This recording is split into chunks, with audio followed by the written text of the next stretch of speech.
Recording in progress. Do you want me to call the meeting to order? Yes, I think that would be great. Okay. Okay. Okay, so I'd like to call to order the city council meeting for September 8th, 2021. And we have a quorum. I'm sorry, we need to establish a quorum. Sorry. Anita, please. Councilmember Medina Dirksen, Present. Councilmember Burnett, Here. Councilmember Berkeley, Here. Mayor Pro Tem Biala, Here. Mayor Delgado.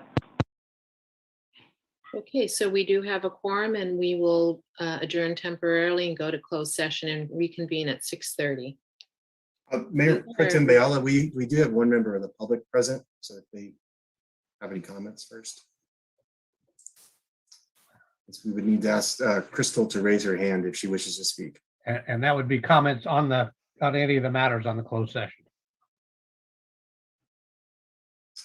Looks like I do not see a hand raising.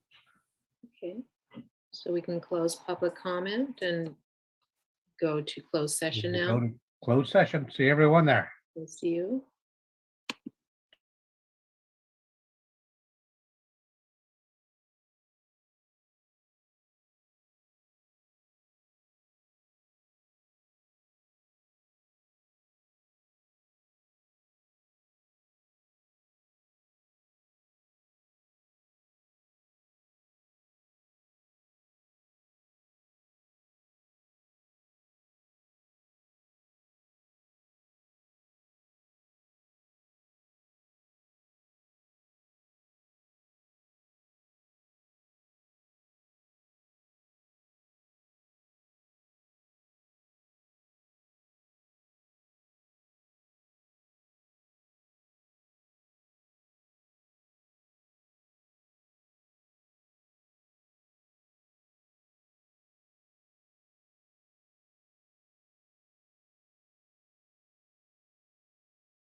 All right, good evening, everyone. Welcome to the September 8th City Council meeting.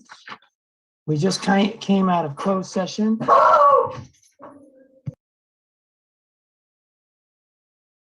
So sorry about my dog. So Bob Rathie, our city attorney, if you could summarize our closed session, and I apologize to everybody that we are late coming back to this open session.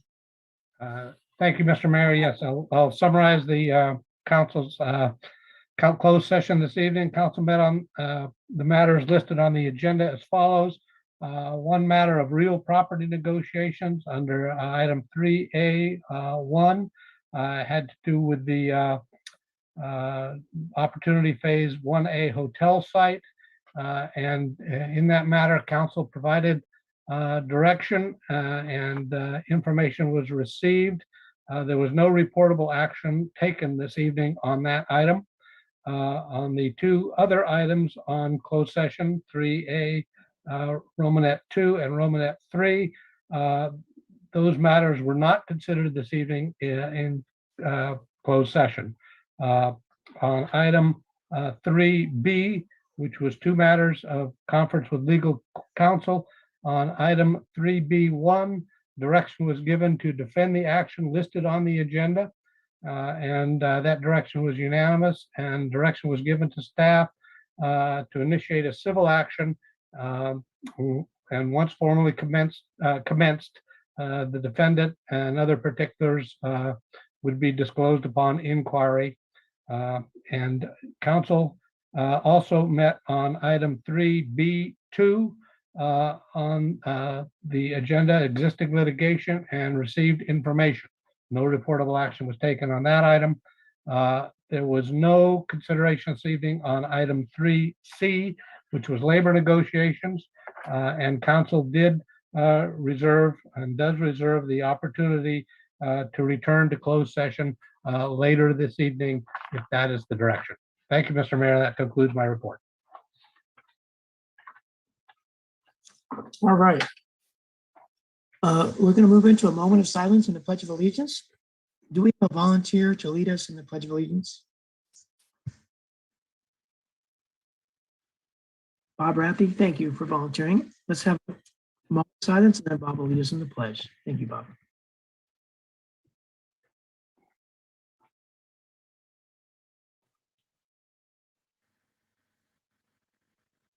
Please join me, stand and join me in the Pledge of Allegiance.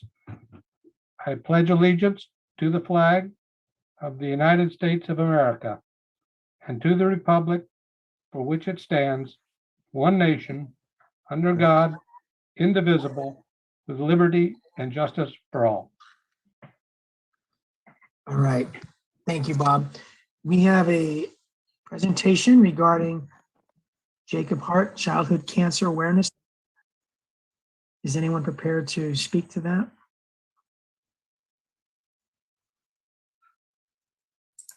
Mr. Mayor, we would ask if there is somebody in the attendees who is prepared to speak, if they would raise their hand. The person I'm looking for, I do not see their name. So. Okay. So anyone in the public side of the house that expected to walk us through the proclamation, if you'd like to raise your hand, we'll move you over to a panelist that you help present this.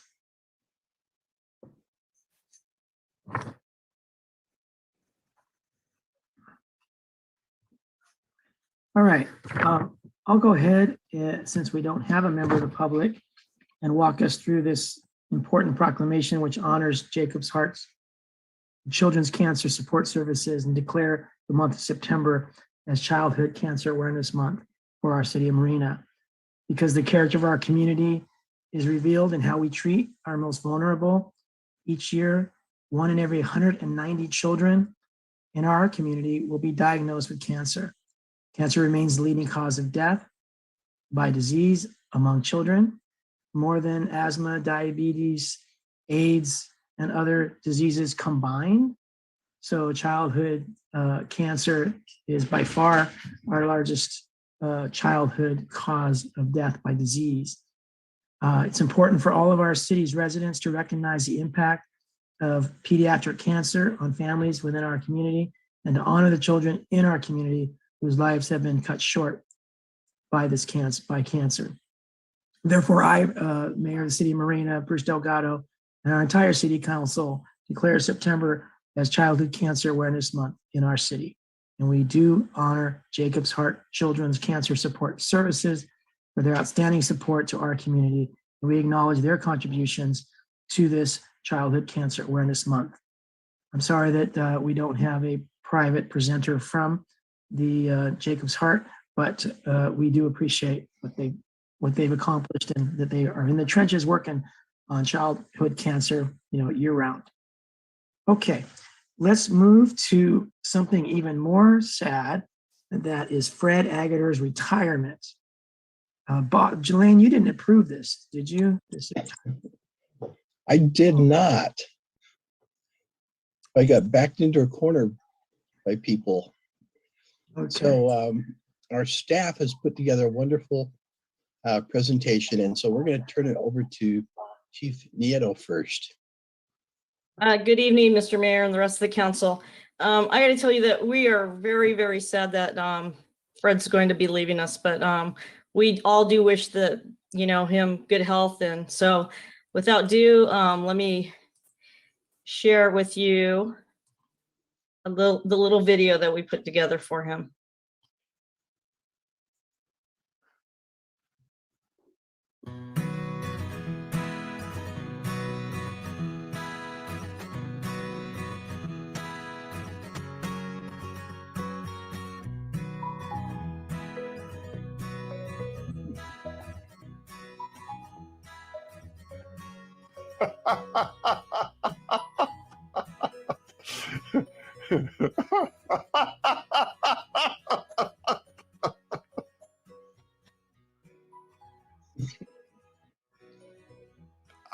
I'll miss the first 2 hours of them, but it'll be interesting to, in my late evenings when I doze off, I won't feel as guilty sometimes.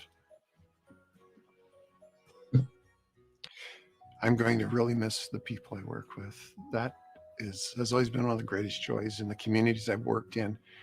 I've enjoyed a collaborative group of people. That's the thing that was great about coming to Marina in terms of the team of directors, in terms of the people I work with and the staff in the community development department. Each person brings perspectives and understandings, and they bring the challenges of life to their jobs, and they bring also their abilities in terms of doing their jobs. And all of those things make work an interesting place. And I really enjoy people and their stories and the things that make their lives interesting and tick for them. I would like to thank the people that I've worked with. I remember when Lane first interviewed me, I really appreciated the opportunity to come here, and then the opportunity to work with the people, as I mentioned,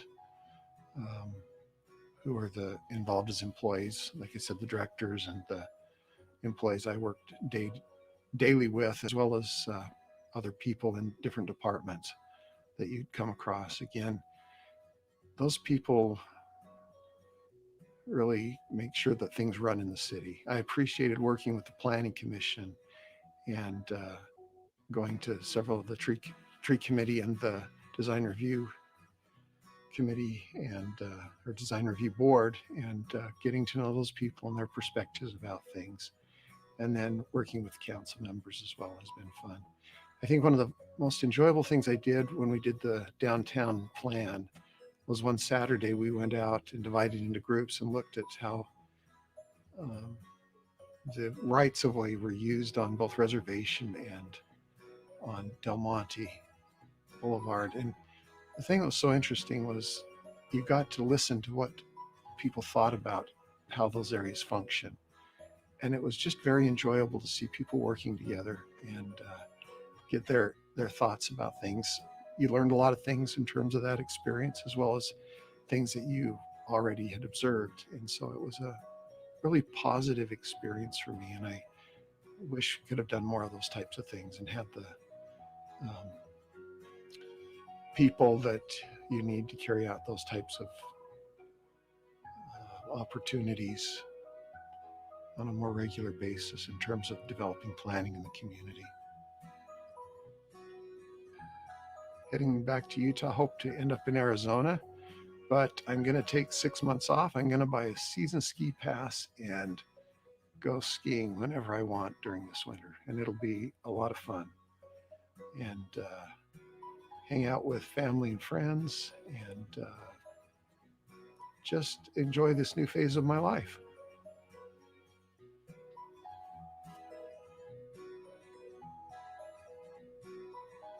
That's it.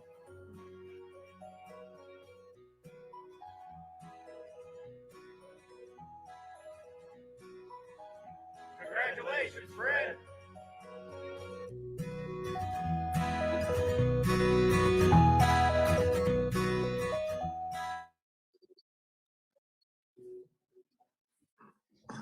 Wonderfully put together video. Great to hear all your thoughts, Fred.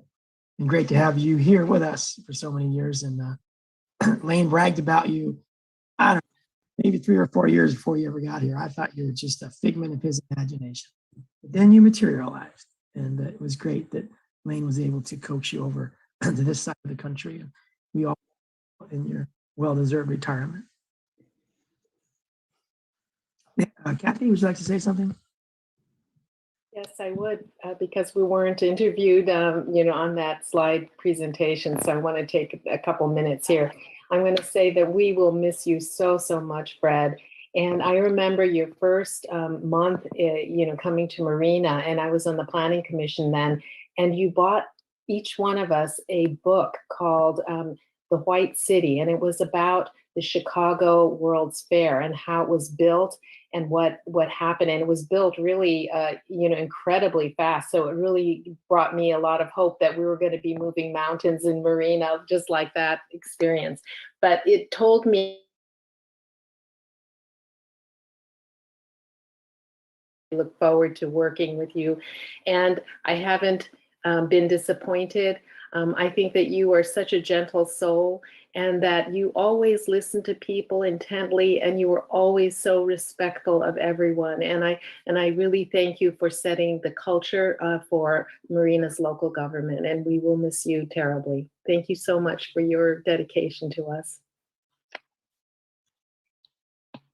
All right, Councilmember Burnett. Thank you, Mr. Mayor. Thank you, Fred, for your service here in the city of Marina. I know as a planner, fellow planner, you have your retirement all planned out and you've filed all the proper forms and you've gotten all the requisite permits. So I know it'll be a wonderful time in your life. It was a great honor knowing you and working with you, and wish you all the best. Thank you. All right, Lisa, Councilmember Berkeley. Thank you. I think Kathy and David pretty much said a lot of it already, but I've learned so much from you about holding a vision and then how we get there. And I've just watched your endurance and your incredible capacity to still keep trying to move forward, even with all of the obstacles that come your way or the way of the city. And you've been a role model in persistence. So I really appreciate that, as well as giving a vision. And like Mayor Pro Tem Biala, Kathy was saying, I remember when you gave us that book, it was very inspirational and exciting.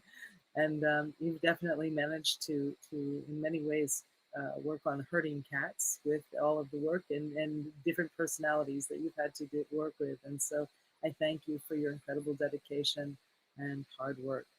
And I look forward to hearing more and learning more about your upcoming future. So thank you.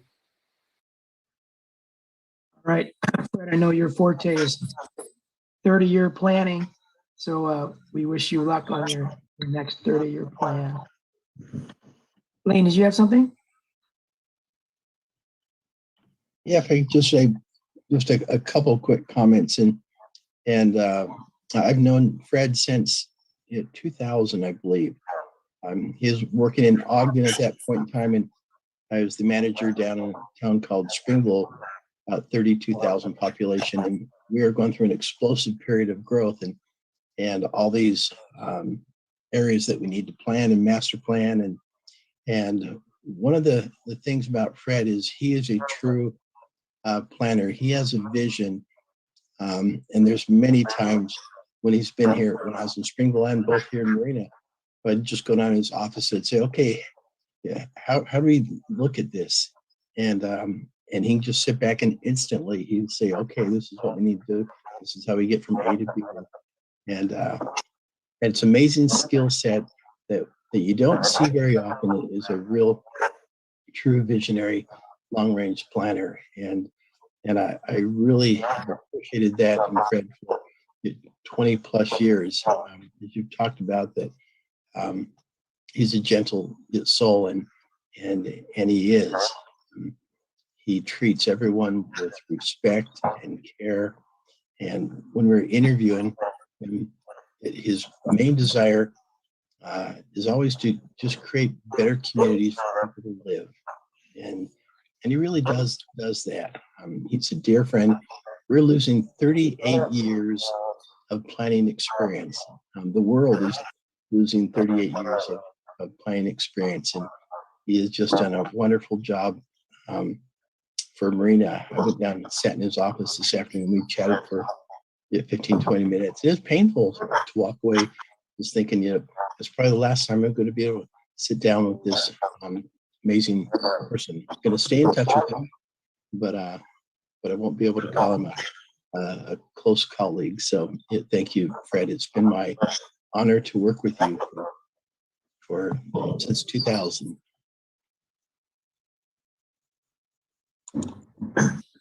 Fred, you want any final live comments? I'm not one who enjoys talking in public, but I do appreciate all of you and your very, very kind words, and appreciate the things I've learned from you. Everywhere I go, I learn something from the people in the communities that I've served, and I appreciate that. And I hope that we'll continue on a plane of improvement. I feel that there have been improvements over the last 5 years and that we're heading in the right direction. And I hope that that continues, and that that desire to make sure that a general plan and an updated zoning ordinance, as well as other planning documents are created, and that we recognize the importance of the process of getting to those documents completion. The process can be as important as the final document so often. And I know that the community can benefit from doing that, and I hope that will be the case. So thank you for your many kindnesses and your very kind words tonight. You're welcome. Thank you, Fred, for all you've given us. Okay, Terry, I saw someone else's hand go up, but then go back down. Terry Seegers, you often have a tough act to follow, but what do you have in the form of recreation announcements? Good evening, Mr. Mayor, members of the council. Fred told me that the highlight of his evening is the recreation announcement. So I'll try to give him that highlight tonight. So for your recreation announcements tonight, first thing, just a reminder that your Marina Youth Center is alive and well, and membership registration is still occurring. We still have a few openings. So if your young person, kindergarten through 5th grade, needs a home, we're ready to take them in. Next slide, Matt, please. On the food distribution side of the house, just a reminder to our seniors that you can still get 3 meals delivered daily at home, breakfast, lunch, and dinner. And you can do that by calling, move it up just a little bit, Matt, right there, 800-510-2020. That's the county senior helpline. And they'll assist our seniors that need food delivered to their home. So we're, again, supporting that activity. We have about 100 seniors daily that are receiving meals at home. Next slide. Oh, this one's a little blown up, but we are back in business for fitness. So as we speak over at DiMaggio Park right now, we have our fitness class going on inside. This is a program supported by BioFitness, Brandy and her team. And so that's the first thing that started tonight again. And then on Saturdays, we'll resume our outdoor programs starting October 2nd. And those are going to occur at the parking lot at Gloria Jean Tate Park. And that'll be Saturday at 10 o'clock. The full community is invited. This is free, and it's an opportunity to stay fit. Next slide.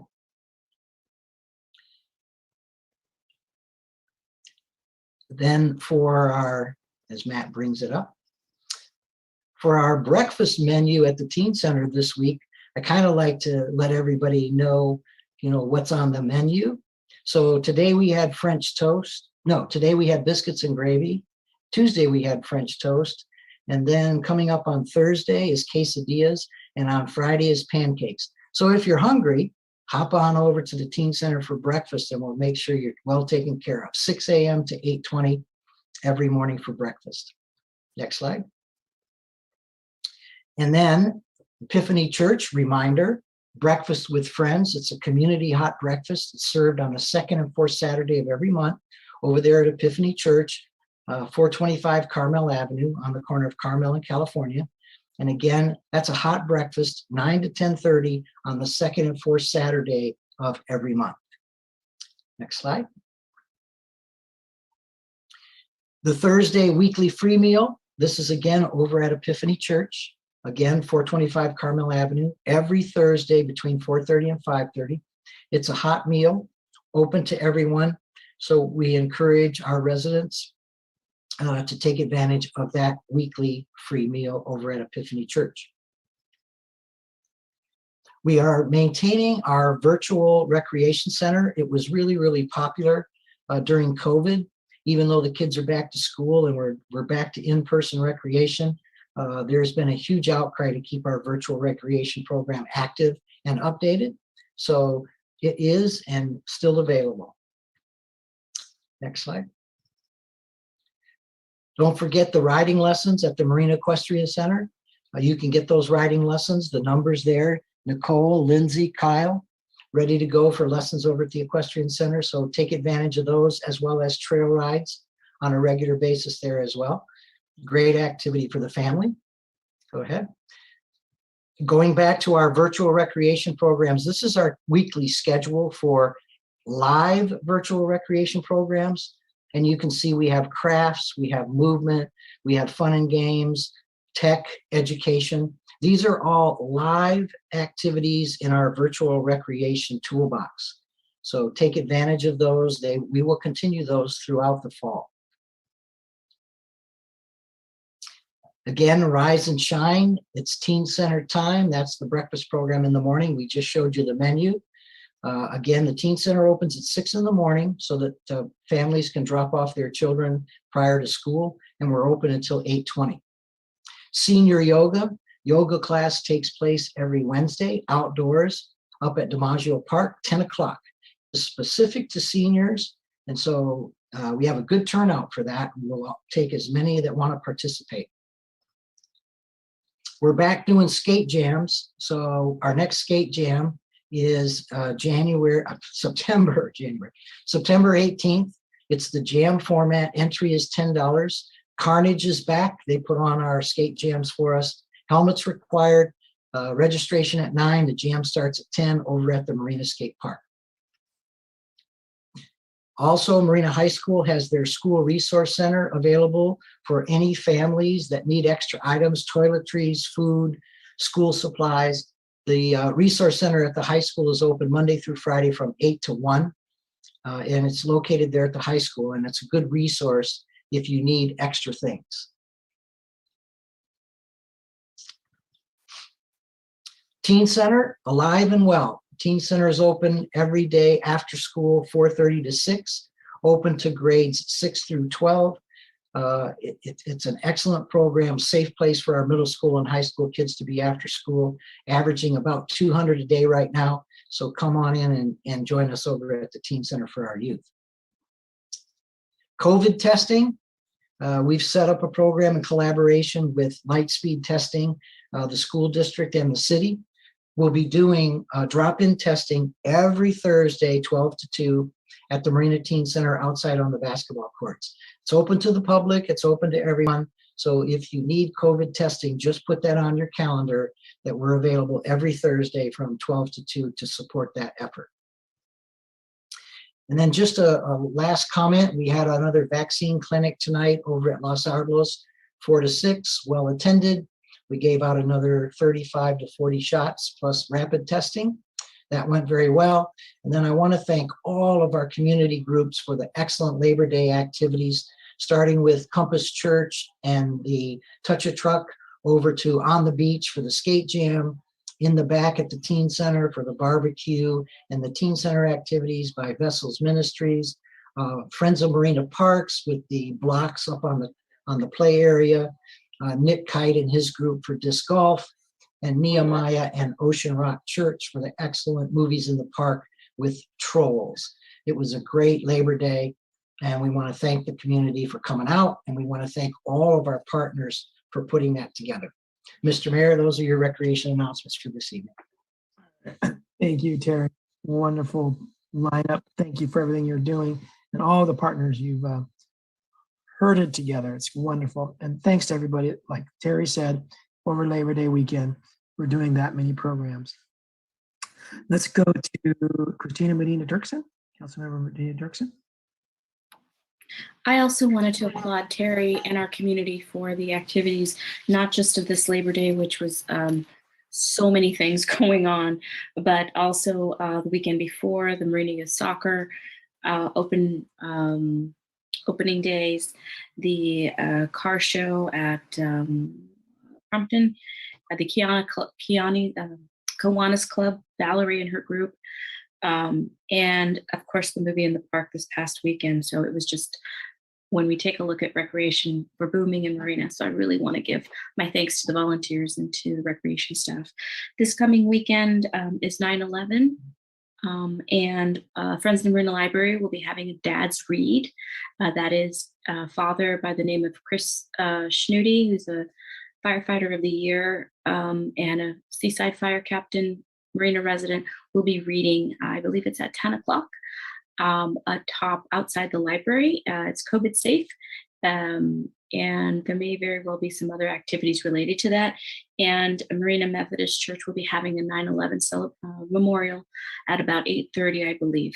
So I just wanted to ensure our community knew about those things. And again, hats off to all of our volunteers and partners who make, we're building community in Marina. Very, very proud of those efforts. Thank you. Thank you, Christina, for mentioning all those events. I want to thank the volunteers that continue to come out. They're out there right now outside the Marina Library every Wednesday and Friday evening from 6 till 8 p.m. It'll probably shift to be a little sooner as the sun goes down sooner, but they're out there right now sowing seeds and planting plants and upplanting plants for our future Hilltop Park, as well as the native plant garden and the food community garden that are out next to our library. So check it out, walk through it, enjoy it. Kathy Biala, our Mayor Pro Tem, has ushered in a lot of botanical signs. So most of the species, if not all of them, are represented by signs. So you can learn a lot about what's growing there. And I've had one person walk up and say, my favorite is the California goldenrod. It's like there's only one way she knows that that's her favorite. And that's because she read the sign marking the goldenrod. Really wonderful to hear that kind of input, like music to my ears. Well, the next couple weekends, we have 3 volunteer events that are beautifying Marina. This Saturday, the 11th of this month, from 10 a.m. to 2 p.m., we'll be cleaning up the Zanetta Road around the Los Arboles Middle School. So we'll meet in the Los Arboles Middle School Teen Center parking lot, and we'll do a 2-hour cleanup of that neighborhood as we walk around the outskirts of the school, particularly with Zanetta Drive, which is really messy. And then Sunday, the next day, Sunday, the 12th of September, we'll have Citizens for Sustainable Marina volunteers out again to clean up for the 4th time this year, the underpass area between Rheindaler Avenue and as you head toward Monterey on that on-ramp and off-ramp. So we'll be meeting at the end of San Pablo. We'll be meeting at the end of Marina Drive, where San Pablo Court comes in, where that railroad hand cars kind of are. And we'll be walking south from there along the bike path and the recreation trail and the off-ramps and on-ramps to clean that up, because it gets messy very fast. And then lastly, September 18th, Saturday following this coming, we'll do our monthly Del Monte Boulevard Lapis Road cleanup. For that, we need about 14 volunteers to do all 14 miles. That meets at 10 a.m. like the other 2 events. So they're 10 a.m. till noon. And at that last one, Del Monte Boulevard, Lapis Road, on the September 18th, we meet at the southern junction of Lapis Road and Del Monte Boulevard. And for all these events that the Citizens for Sustainable Marina are hosting, all the supplies are provided for free, including gloves and all the other personal protective equipment that's needed. And thanks to our partners, the City of Marina, the Monterey Regional Waste Management District, and the County Public Works. All right, let's then move on to our special announcements from the public. You all have up to 4 minutes on things that are not on the agenda later tonight. Those you'll have a time to comment. This is for things on your mind or special announcements you want to make that are not on our agenda later tonight. So let's go to Nancy Amadeo first. Welcome, Nancy.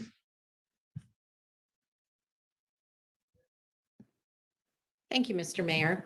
A few things tonight. Number one, a huge thank you to Fred Agater. He's certainly, from the day I met him, which was right after he was hired, he was always very welcoming. He always had a lot of information, and he welcomed your ideas as well. He was a true pleasure and honor to work with. I especially enjoyed working on the downtown vitalization project with him.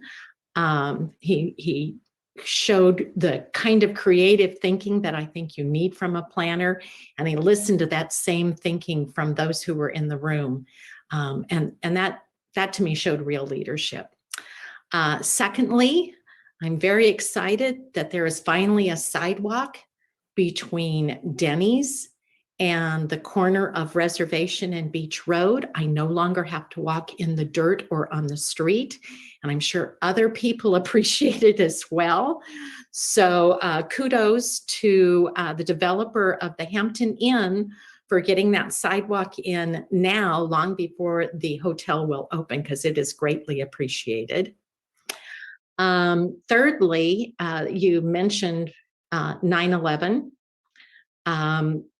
And one of the things that I miss that we used to do is the fire department put on a morning event in remembrance of 9/11, ringing the bell to mark the time when each of the towers fell. I always thought that was very meaningful. I don't want us to ever forget what happened that day. It brought us together as a country like nothing has since World War II. And I would really love to see the fire department or city staff in some way, maybe our police department, because we've lost both fire and police and citizens on that day. And I would love to see that come back. Finally, tonight, my husband and I are both using my computer tonight. I cannot speak to the Equestrian Center. I already did, but he went to bed before he ever had an opportunity to speak. So when the hand is raised during that and it says Nancy, please recognize my husband, Dan Amadeo. It will be him, not me. Thank you very much, Mr. Mayor. As always, thank you. And to Dan, we look forward to hearing from him later on the Equestrian Center issue when that comes up.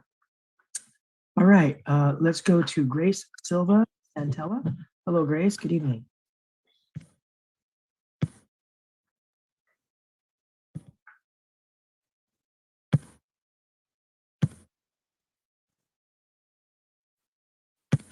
I'm having a little technical difficulty. Matt, can help me out here. I can't highlight Grace. My cursor is not working.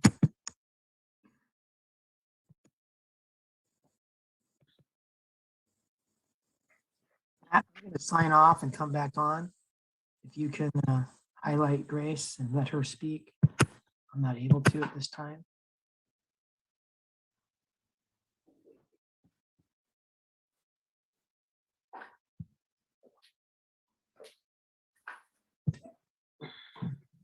Okay, let's see if we can do this now.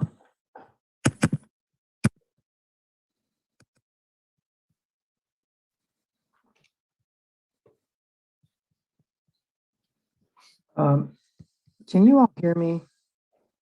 Kathy and Christina can hear me? Okay, Matt Mogensen, I am not able, oh, let me try again. I don't think I'm able to help Grace out here for some reason. I have it back now. Okay, it's okay. Go ahead, Grace. as soon as you're ready. Hi, Mayor and Council, you can hear me okay? Yes, thank you for being patient. No problem. I want to echo Nancy Amadeo's comments about Fred.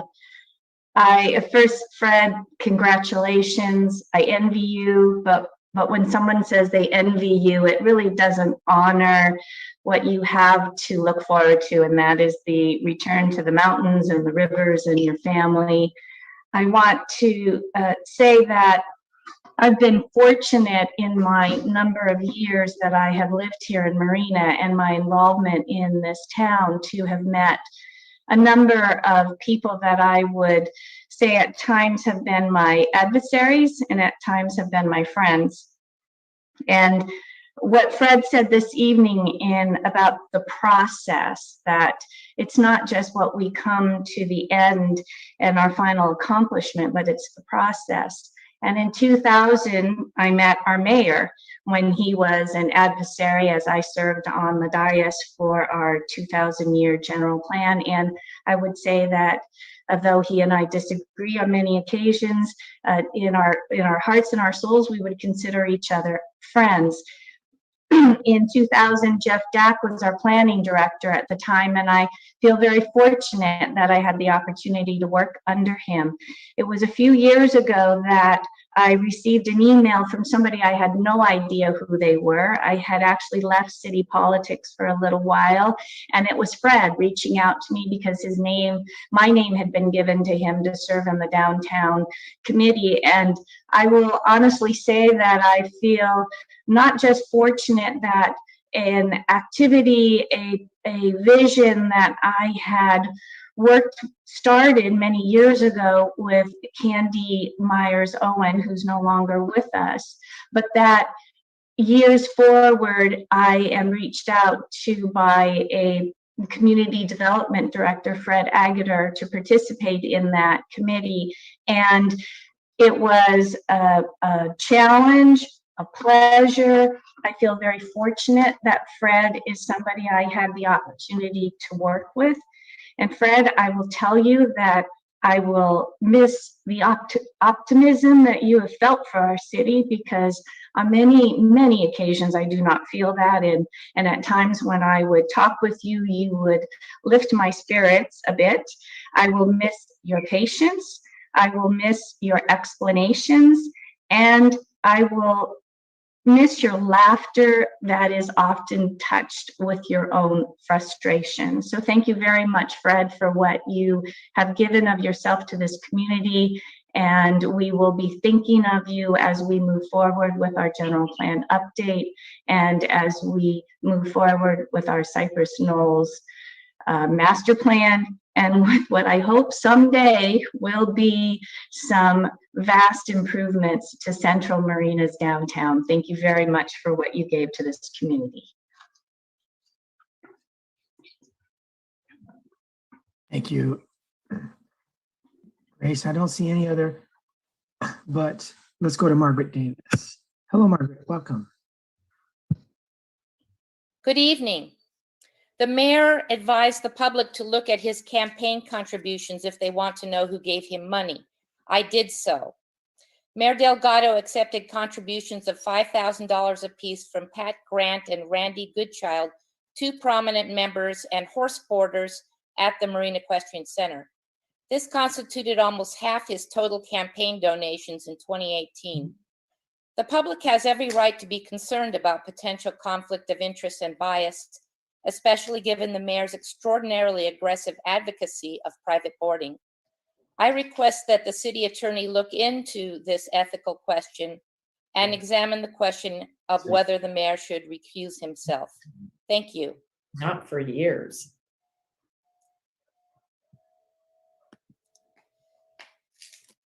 Thank you very much, Margaret. And if there's anyone else that would like to speak, you're going to a few moments before we close public comment. Well, that's because she works in Livermore, so she lives up there part-time and lives here part. Okay, Paul Berry. Go ahead, Paul.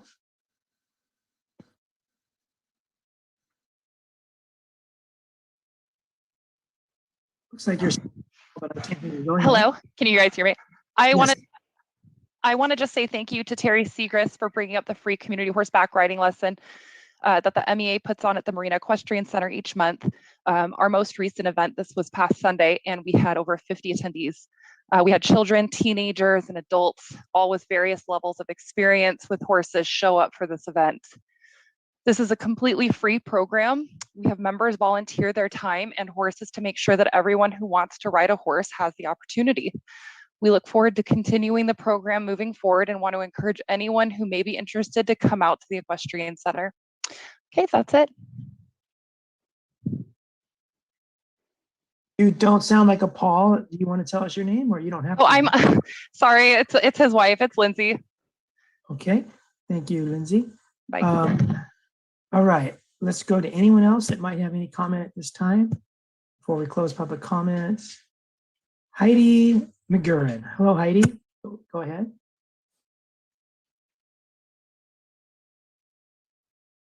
Should be able to unmute yourself, Heidi. There you go. Can you hear me? Yes. Good evening, Heidi. We can hear you. Okay, okay. Good evening, everyone. My name is Heidi McGurran. I'm a horse lover, artist, writer, someone who loves the Marina Equestrian Center just as it is. This is a human need. We need to keep this place local. By the way, Heidi, I have to interrupt you, Heidi. These matters are on the agenda. Heidi, you're getting into your advocacy for the Marina Equestrian Center and Association, and that's great. But there'll be times. Isn't this what this is about? Not yet. Oh, okay. Then just soon it will be. I'll wait. Okay, come back soon, and we'll let you know when that is. It's coming up soon. Okay. All right. Anyone else with comments not on tonight's agenda after public comment here? Okay, we'll go ahead and close public comment. And I didn't note any questions. Margaret Davis kind of had a suggestion to our city attorney that I be told or forced to recuse myself due to campaign contributions. Bob, do you want to address that? Yes, Mr. Mayor, I can. Campaign contributions are not disqualifying in the sense of a quasi judicial matter, which, by the way, this is not. So I don't think that there would be any requirement. And I don't have any other details other than what I heard from Ms. Davis earlier tonight. Not had any other contacts about this, but I don't believe that they would be such. If those contributions were in fact made when Ms. Davis says they were made, I don't believe they would disqualify your participation this evening. All right, thank you, Bob. And sort of in my defense, I'll say that Pat and her husband Randy have contributed to my campaigns in the past, and maybe they will in the future if I run.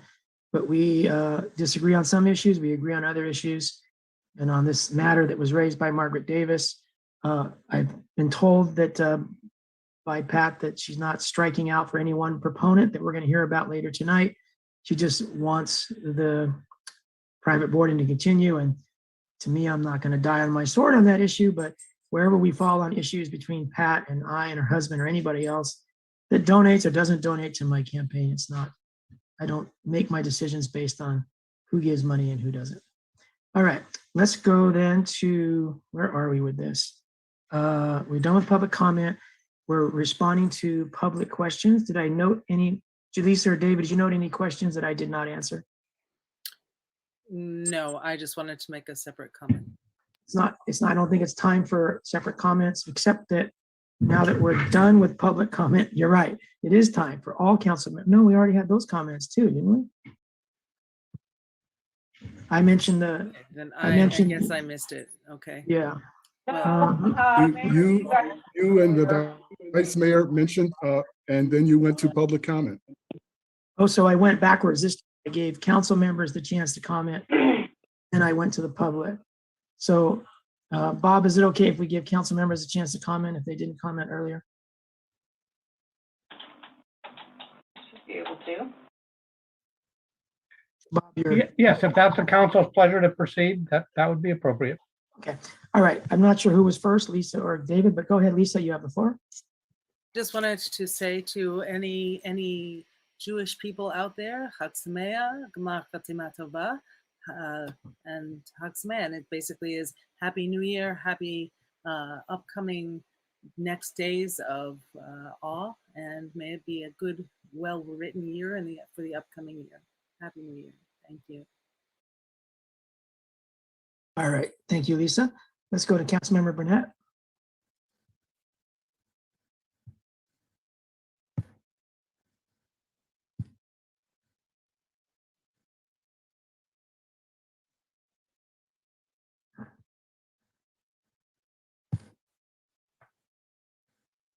David dropped, I think. Mr. Mayor? Yeah. I realize as soon as I said that maybe I should say a little bit more for explanation so I can be a little more inclusive so people who are not Jewish can understand what it was that I just said. So while we're waiting for David to come back, is it okay if I say like another 2 sentences? Sure. So it is Rosh Hashanah, or it was Rosh Hashanah. Some people still celebrate today, which is the Jewish New Year, which we believe is the day the earth was created. And then the next coming days between now and Yom Kippur, which is the Day of Atonement, is considered really an auspicious time. So in the Jewish New Year, it's believed that our upcoming year is written in the Book of Life. And then on Yom Kippur, the Day of Atonement, it is sealed for the upcoming year. So this is a time when we do a lot of deep reflection of who we are, past mistakes that we've made, think about ways that we could do better. And it's really a deep time for awareness and a time of sort of righting ourselves for the wrongs we've done and asking for forgiveness and giving for forgiveness. So it's really an important time of year. So for anybody who is celebrating, may it be a good upcoming year. And so when you say Lashana Tova, that means Happy New Year. And then Gmar Chatima Tova means may it be well written in the Book of Life. Okay, thank you. And now David's back. Okay, thank you, Lisa. Councilmember Burnett. Thank you, Mr. Mayor. I'm having internet troubles, but thank you. I just want to remind everybody that if you received a ballot in the mail, next Tuesday is the deadline for the recall. Please vote no on the recall and don't select any other portion on the ballot. Just simply check no for the recall.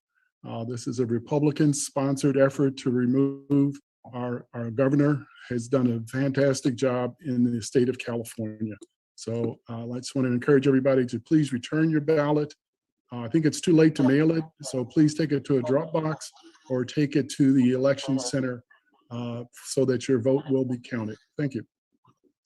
Thank you, David. And Bob Rathie, we're in public comments. So I think we're to interpret all of the council comments as individuals, but do you want to comment on anything that you've heard? No, not at this point. No, I think council is, free to express their individual opinions. I think everybody knows that they're sitting tonight as members of the city council, and the expressions that they are individually offering are not necessarily the views of the city council unless the city council were to take action tonight to make them so. All right, thank you. Okay, so now we're going to move on to our consent agenda. It's several items that we're going to vote on, yes or no, as a package, unless any of them are removed. First, we ask the public if you have any brief questions or comments on anything of our consent agenda, or if you wish to pull one or more items from it for deeper discussion. I'm going to turn over to the public right now. Mr. Mayor, point of order. Sure. The agenda that I have, and maybe I've got an old agenda, has the the action items 8A ahead of our consent. Have we changed the order of the agenda? Nope. No, we have not. Yeah, that was at council's direction at the last meeting. So your point of order is well taken, and I was just going on rote memory of how we do this. So thank you. Instead of the consent agenda, which will come later, we're going to move right into where we left off on the Marina Equestrian Center's 3 proposals for our next concessionaire there. And I'll turn it then over to Lane to then start us off. Great, thank you, Mayor. So where we left off we had public comment last time. We had some questions that were asked. And we had to meet with David Siegenthaler and also the Chaparral group to answer some of those questions. We completed those answers early this afternoon, have sent them out to council. I don't know if you want us to run through those answers right now, or we'll just put them online, make them available to the public. No, it's sort of both. If the council doesn't object, I think what we said was we were going to start where we left off. That is, letting people speak, public comment, 2 minutes each. If they didn't speak last time, and then we'll record their questions. We'll answer the questions to everyone's satisfaction from last time that are now in writing. And then we'll answer any questions that came up tonight. So let's proceed with public comment, continued from last time we met, and we'll jot down the questions that are asked tonight. We'll get to those. And when public comment is over tonight, we'll get to all the questions that we've heard in the past as well as tonight. Is that everyone's collective memory? Mr. Mayor? Yes, go ahead, Lisa. I don't think we heard a full presentation from the recommended applicant, or maybe it was just they didn't have time to answer some of the questions. No, the questions, I think they had time to answer. They're in writing now. And we didn't want to give the public tonight any more information than the public had last time before we go to public comment now. So thank you. This as a continuation of where we left off, and all questions will be answered as soon as public comment is over tonight, including those questions that were asked a week ago. And then I believe after that, there will be an opportunity for the recommended applicant to make a statement, I'll say. Okay. Or correct. But now let's go to public comment on the equestrian request for proposal proponent bidders.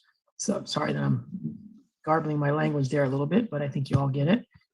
So let's go to John Plant. Yeah, and these would be persons who did not comment when the matter was first considered at the special meeting on August 31, and the comment should be limited to 2 minutes in the interest of fairness, because that's what we limited those persons speaking on August 31st to.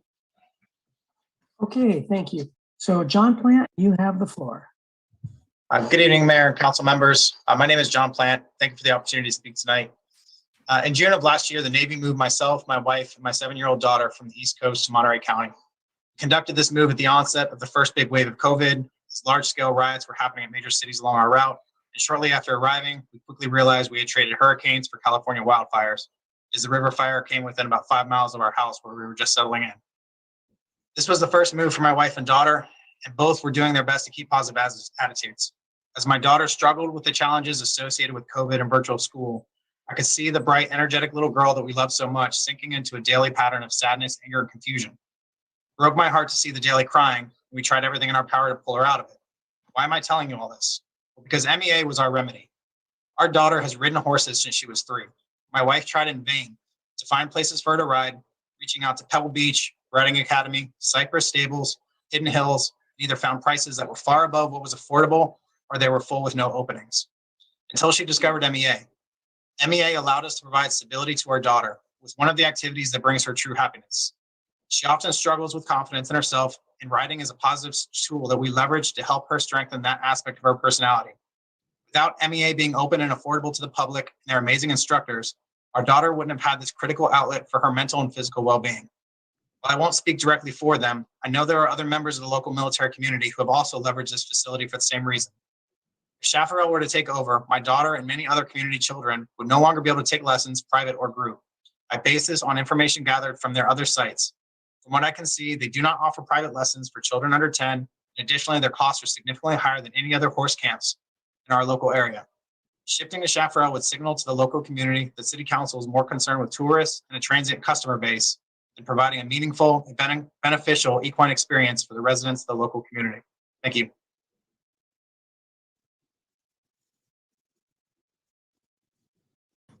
Thank you very much, John. And to Heidi McGurran, this is your time to speak. So, I mean, in the next few minutes or whatever. So please, Heidi, raise your hand if you still want to speak on this matter that you wanted to speak on earlier. Right now, we're going to go to Dan Amadeo. Welcome, Dan.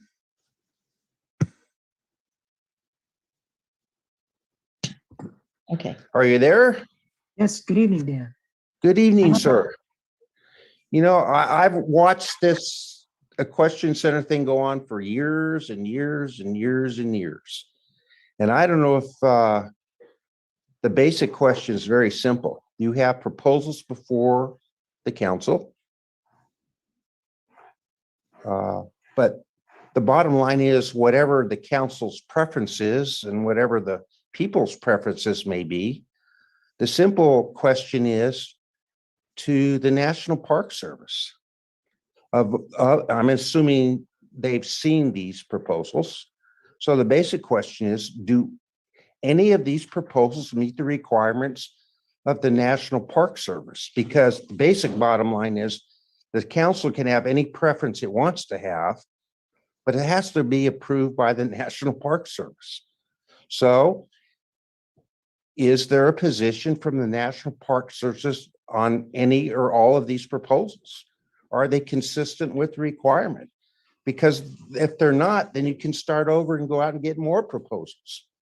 If some are and some aren't, then you need to know that, because ultimately it's not the city council's decision who approves how that equestrian center is utilized. It really isn't. And that's what everyone needs to understand. It really isn't up to the city. Thank you. Thank you very much, Dan. Let's go to Jamie Lima. Hey, stop. No. Go ahead, Jamie. Hello, and thank you, City Council members. My name is Jamie Lima, and I would like to start off by asking a question. Why do you propose giving the community park to a corporate for-profit company? What are your reasons behind taking the public free access park away from the community and giving it over to a for-profit company that will charge for all of their experiences that MEA has been able to provide for free or low cost? The MEA has provided low cost and free events over the years, including holiday events, free riding lessons, and free no-cost public access to the grounds. Let me remind you about your city's median income as stated in the most recent census.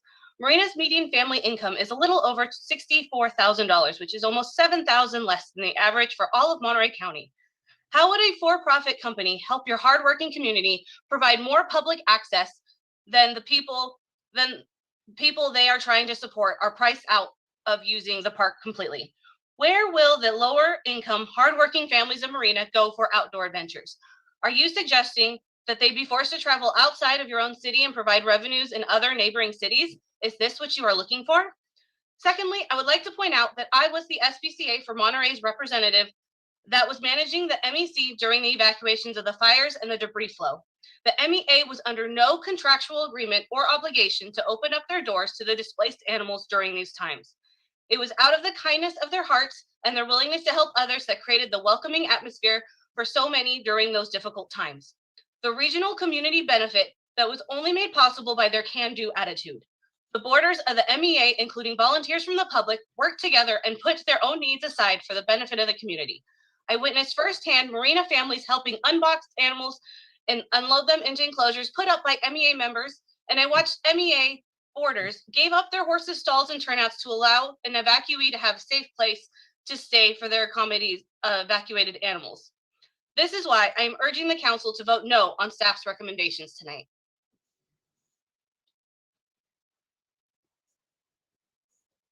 Thank you, Jamie. And we go to Karen Morgan next. Hello, Karen. Good evening. Cut off 2 sentences.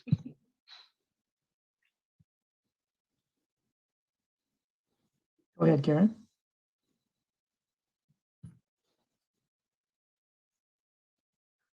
Okay, Karen may have difficulty here, although it shows that you're unmuted, Karen. We'll come back to you. And right now, let's go to Jamie Lima. Go ahead, Jamie.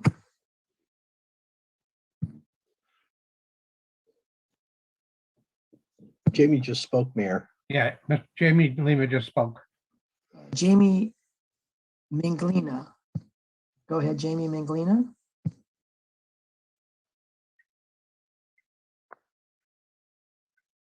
Hi, my name is Jane Minglana. I am the late Sergeant Alan McDonald's daughter. I currently have one beautiful flea-bitten gray Arabian horse boarded at MEA and also paying for an additional stall.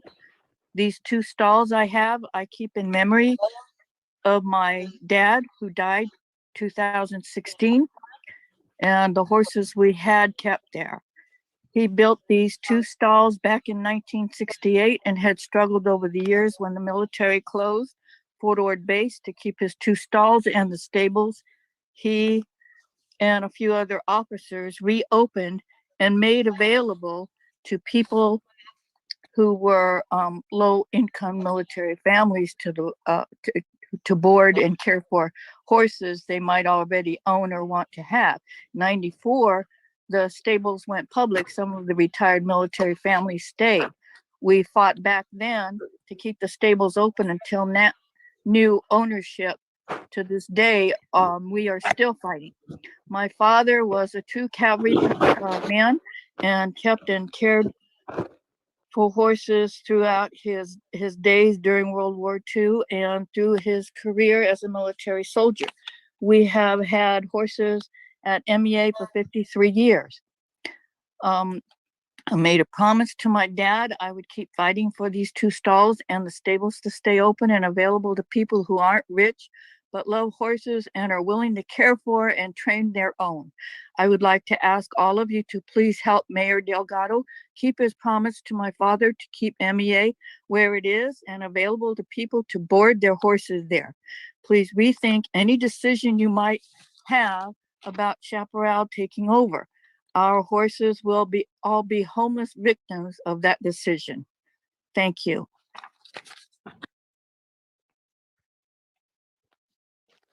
Thank you, Jane. And since your father died several years ago, I do miss his twice annual visits to my workplace to just talk. It was wonderful. Yeah. Really very wonderful to know your father. All right. You're welcome. Let's go to Karen Morgan, but Heidi McGurran, I'm not sure if you're raising your hand, but you are unmuted. Heidi, did you want to speak now to the equestrian? Yes. Can I don't know how to find you again. It's okay. We can hear you. Oh, okay. I can't see you, but I'm going to read. You have 2 minutes. Go ahead, Heidi, and I'll turn my try to video do on. that. Good evening, everyone. My name is Heidi McGurran. I'm someone who loves the Marina Equestrian Center just as it is. This is a human need. We need to keep this place.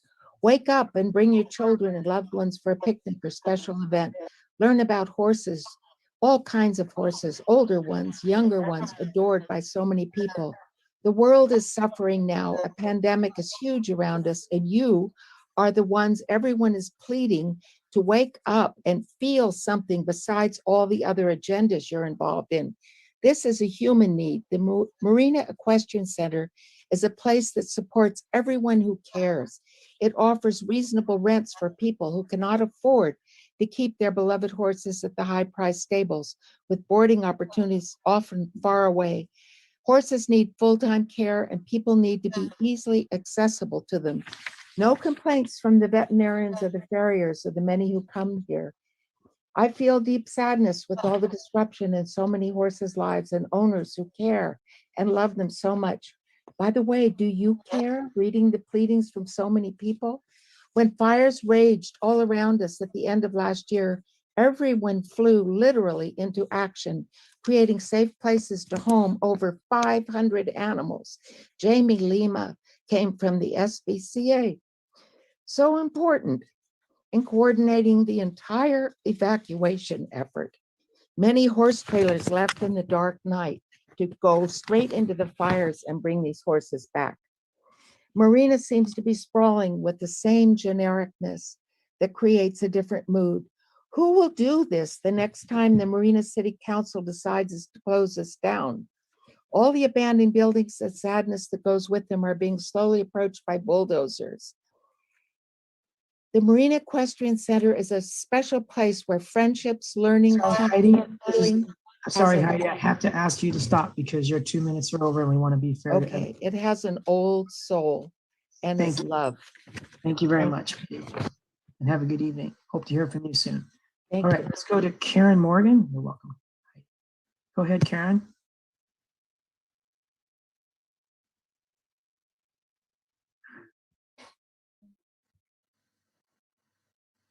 Karen, you're ready to go.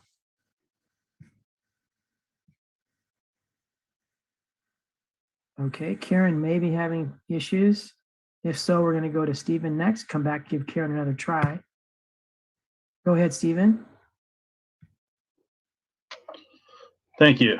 I urge the council to reject recommendations of Chaparral due to the following. MEA has been operating the MEC without the support of the city, insofar as they provide all necessary repairs and improvements to the stable with their own money. They have paid for emergency late-night water line repairs to ensure the horses always have water, despite what some council members believe. They have also paid to upgrade lighting and rewire the aerial electrical wires on all MEA's dime. They purchase and install their own panels and maintain the surrounding area, all at the cost of the MEA and sweat equity of the members. Chaparral, in their own words last week, expect the city to pay for the repairs and upgrades needed to the facility, as they see the city as the landlord, something MEA has never had the luxury of doing. Certain members of the council appear to negatively speak of the work MEA has done by pointing out the shortcomings of the facility and perpetuate the negative narrative of certain past MEA members. I urge the council to do their own research and come to their own conclusions. Is it really fair and best practice to expect an operator on a month-to-month lease to invest their own money on a property that they are not guaranteed to manage in the next few coming months? As for Chaparral, the idea of a Western town with a corporation making a profit off the work of their animals, and the idea of a Western town with a teepee seems to be slightly culturally insensitive in the current time. And I don't think this is something the city should be looking forward to doing. With the local Chumash and Ohlone tribe members would probably not appreciate this with their heritage of this local area. Thank you. Thank you, Stephen, for joining us tonight. Let's give Karen Morgan another chance. Karen, you think you can unmute yourself? Okay, is it working now? Yes, we can hear you, Karen. Welcome. Thank you. For more than 2 decades, many have voiced concerns about the unsafe, squalid conditions and the unauthorized use of the equestrian center by a private group for private benefit in violation of the POU as outlined by national parks since 1998. In last week's meeting, the representative reminded us again that long-term private boarding at the MEC and the attitude of exclusivity by the boarders does not constitute a public park. The city seems interested in turning the MEC over to another concessionaire. It could be a win-win for Marina to have Chaparral, a large profitable trail ride operation. But if they assume responsibility for the entire property, it could be beyond their scope. It's beyond the scope of any organization to preserve and protect the diverse richness of this park, including the military and warhorse history and the accompanying infrastructure. The key to success is partnership and cooperation, as well as a mutual plan to make the site truly public. Chaparral has effectively partnered with other groups at other sites and will hopefully be able to do so at the new Marina Park. The framework to develop a museum that protects and displays the warhorse and veterinary history has already been laid out by the Fort Ord Equine Foundation. This coalition is made up of professionals, including a retired major in the U.S. Veterinary Corps, an equine surgeon, and a military historian. These individuals are passionate about creating a living museum. They have a proven base of support, and they're willing to partner with Chaparral. Many parks, equestrian parks in California, are operated jointly by cooperating organizations, including city and county park departments, volunteers, and historical organizations. This kind of partnership has been sorely lacking for the past 2 decades at the Marina Equestrian Center. If the city is unwilling to welcome a new era of professional cooperation, free of cronyism and with respectful attention to public input, then none of us can expect a better. Karen, I know you're wrapping it up, but I just have to ask you to stop speaking because your time is up. But we appreciate your input. Very good input. Okay, let's go to Masha. Go ahead, Masha. Good evening, everybody. Can you hear me? Yes, Masha, good evening. Yes, wonderful. Thank you. Thank you for extending this meeting so we all could be heard. I would like to speak in favor, of course, and in support of the Marina Equestrian Association. Just like our first speaker, John, my son and I found horses about a year ago. I am still on the wait list with Salinas Riding Academy and so on. So Marina ended up being our happy place. And last meeting, you spoke a lot about public use. Well, this is as public as it gets. My son and I don't own a horse. We cannot afford a horse. Yet Marina Equestrian offers us services where we feel loved, which are affordable, where we can volunteer and feel that we make a difference in the community. Also, we can go there any time of the day we wish. We are always welcome to go and get some equine therapy, as easy as petting a horse. We are not really San Francisco area, right?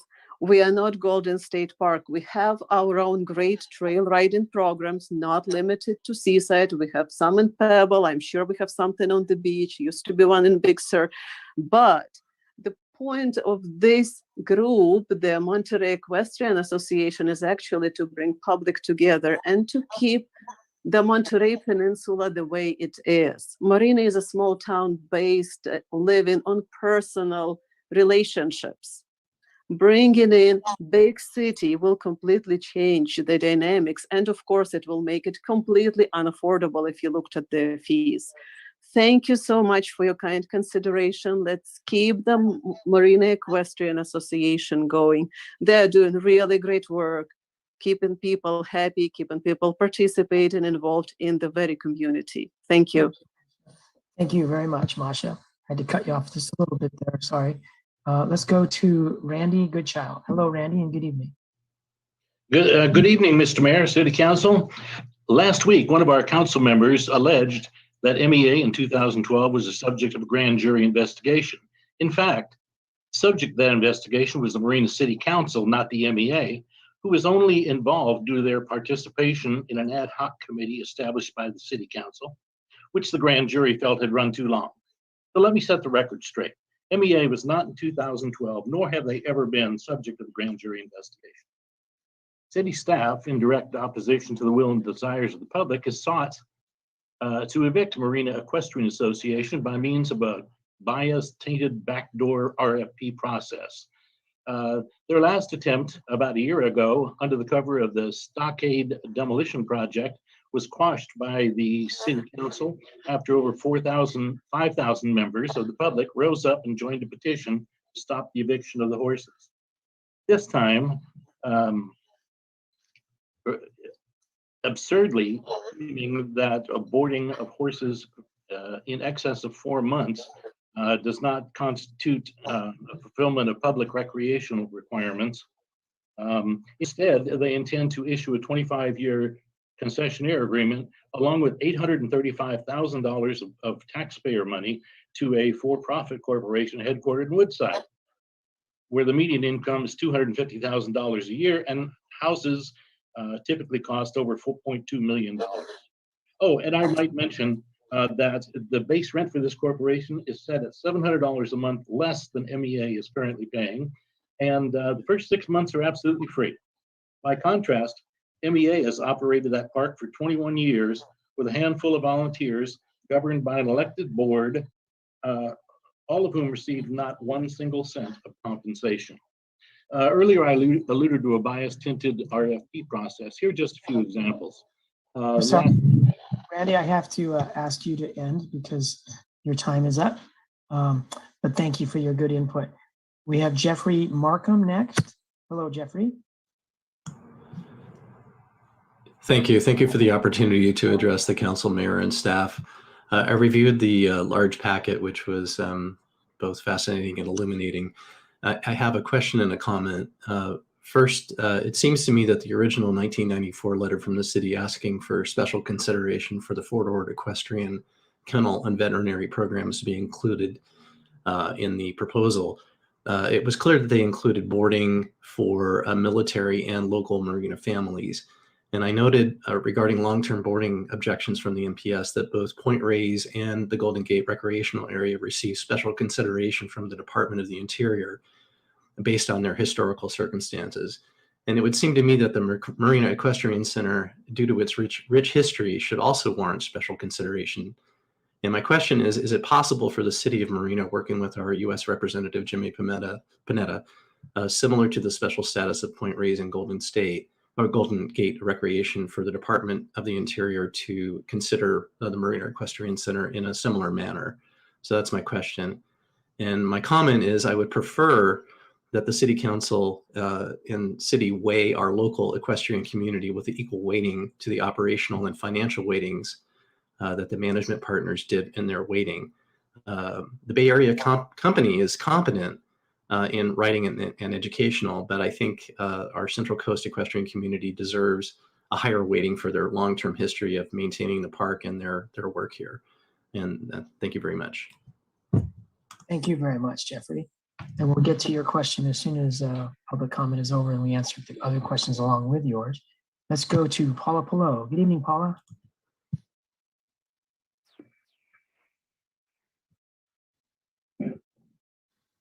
Go ahead, Paula. Can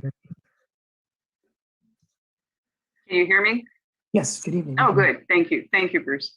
I have a question. It's kind of detailed, so I do hope that it's written down accurately, because oftentimes I'm frustrated. I ask a question, it may be complex, and it doesn't get recorded accurately, so it's not answered. So back in July 1993, when the city completed an application to the NPS for the to transfer the federal some of the federal lands to the city, there were 7 properties enumerated.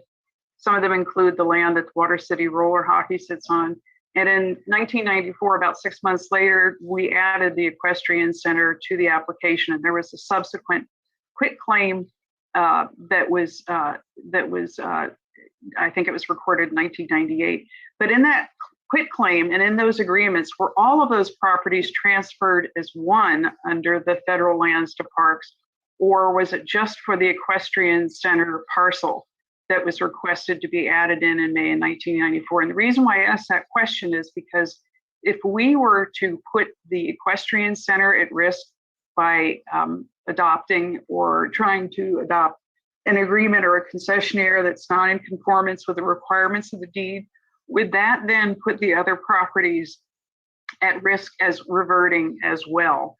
So that's my question. And then I'm not sure if I have time, but I'd like to comment that a lot of people have a lot of very high emotions on this, and I understand that the specifics of how the park will be operated will be negotiated in the agreement. I think people are perhaps unnecessarily alarmed, and it's very important that there be good financial basis, because that will be the basis of upgrading and improving the property as is required under the deed. Thank you. Thank you very much, Paul. And I think we'll do well to represent your questions when we get to the Q&A or the answers. Okay, anyone else wishing to speak tonight on the Equestrian Center, please raise your hand. We'll give you a few moments. We have a couple new people, Nicole Fisher and then Mike Schwartz. Go ahead, Nicole. Can you hear me? Yes, good evening. Hi, my name is Nicole Fisher. I'm the president of the Marina Equestrian Association of Directors. Being that all the activities proposed by Chaparral are currently offered by MEA and were also included in our proposal, the fact that the Chaparral Corporation received a higher score for their concept plan indicates to me that the concept plan proposed by MEA was either not read or there was bias in the evaluation and scoring. City staff evaluated Chaparral Corporation as the highest performing respondent, despite the numerous flaws and omissions of the Chaparral Country Corporation submission. I believe this shows extreme bias and demonstrates the inability of the city staff to remain neutral and evaluate the proposals fairly. The MEA has intimate knowledge of the property, adding to what should have been scored as background and experience. We used real and practical numbers to prepare our projected cash flow and pro forma analysis. Utility costs were omitted from Chaparral's proposed profit and loss, making it appear at a quick glance that their cash flow would be far superior, when in fact that is deceptive and false.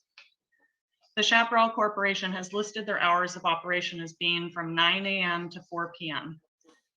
This seems to allow for less public access, not more. At least 2 employees will be living on site. Being that public boarding is a point of contention, will the employees have private access during the hours of non-operation? Is this an allowed use by NPS? Will these housing areas impede the public use of the park? Will there be fences or gates? Will they be allowed to have their own personal horses or pets on site? This sounds like personal use of a national park. All of this for $1,000 per month to the city and rent. Other questions being that the proposed concessionaire will they continue to allow the facility to be used as a trailhead and parking area for local equestrians, removing manure and trash from the area? Thank you. Thank you, Nicole, and thank you for your service to the community through the MEA. All right, let's go to Mike Schwartz. Go ahead, Mike. Hi there. My name is Mike Schwartz. I've been a farrier in this area for a little over 30 years, and I've been to all the different barns around, private facilities, everything. And I was looking, I'm going to piggyback on what Nicole was just saying and jump into what Chaparral's proposal. To be honest, it's hogwash. I can't sugarcoat that. And I'm just going to use a quick analogy so that everybody understands, because I know you're not horse people. The city staff is not horse people. Picture them deciding they were going to open a used car lot on city property. They haven't established where the cars are going to come from. They've only given $75 a month maintenance on the vehicles, which are going to be used every day. If you equate hoof care with new tires, which hoof cares actually cost more than new tires, they didn't allow for that at all. They're going to run a car rental place with no tires, no way to replace the cars they have, and they won't even tell you where they got the horses. They just say, we just happen to have a bunch of horses. Horses don't grow on trees. There's no way you can just come up with hundreds of horses, as they say they have on a property in the East Bay. And if they do have that, it's animal cruelty, and you shouldn't even look at them. I really think the city council really needs to turn this over to some kind of equine accountant to look at this proposal. And it really can't wait till say, well, this will be done in negotiations, because by then it's done. People are kicked out. People have been displaced. And now you're working with a corporation that has no means to fulfill what they did. They're not even close. If you add those things in, they are so underwater that it's not even worth even looking at. And I don't see how they got a higher score than any of the other applicants. So that's all I have to say. Thank you. Thank you, Mike. And anyone else that hasn't spoken, this is your time. We'll give you a few moments.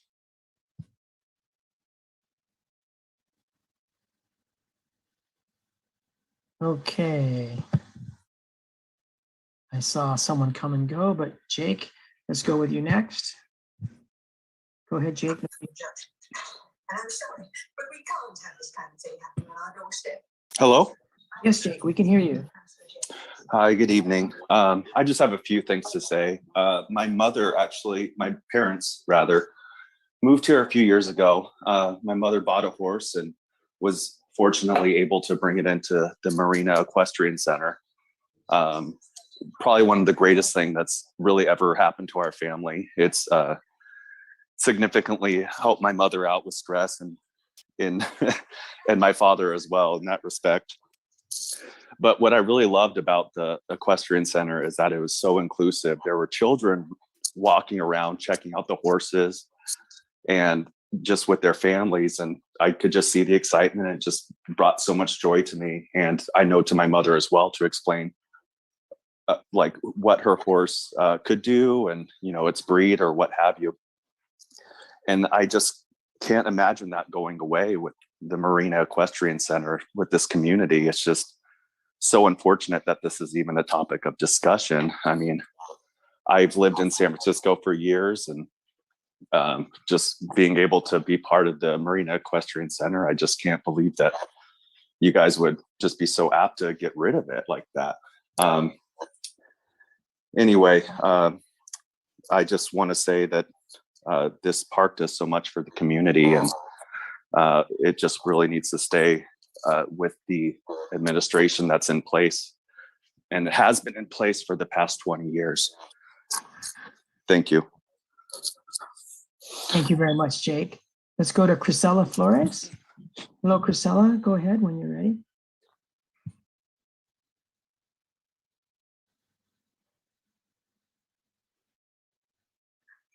Hi, Mayor Delgado, Yes, Chrisella, members welcome. of the City Council and staff members. Thank you for the opportunity to speak tonight. I have taken my niece to horseback riding lessons at the MEC Park since 2017. In that time, I have learned that the City of Marina needs to operate the Equestrian Center in a way that maximizes public use. Based on the city's statements last week, it sounds like this has not always occurred perfectly.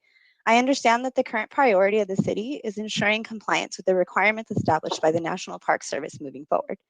Based on my personal observation of the recent events, I believe that the City of Marina has done an exemplary job in a particular way, working over the past 2 years to issue and enforce RFP that ensures maximum public use of the property in the future. The ability of the City of Marina to acknowledge past issues, adapt, and remain responsive to the National Park Service is commendable. In the same way that the City of Marina has remained flexible and responsive to the National Park Service, I believe that it is vital to note that I observed the same flexibility and adaptiveness from the Marina Equestrian Association. Unfortunately, and perhaps speaking too candidly, in my experience, there is a substantial tension between the City of Marina and the Marina Equestrian Association. Unfortunately, I cannot speak to the policies and behaviors of the MEA in 1995 or even in 2005. What I can speak to are the programs and policies that the MEA offers and have brought me to the facility. In speaking with the MEA members, a constant refrain I hear is that they need to change from an organization that is focused on support for public boarding to one focused on the development of a membership committed to offering public use equestrian programs. Unfortunately, a large portion of the City Council meeting last week was spent back bickering over issues that some individuals have had with the previous iterations with the MEA.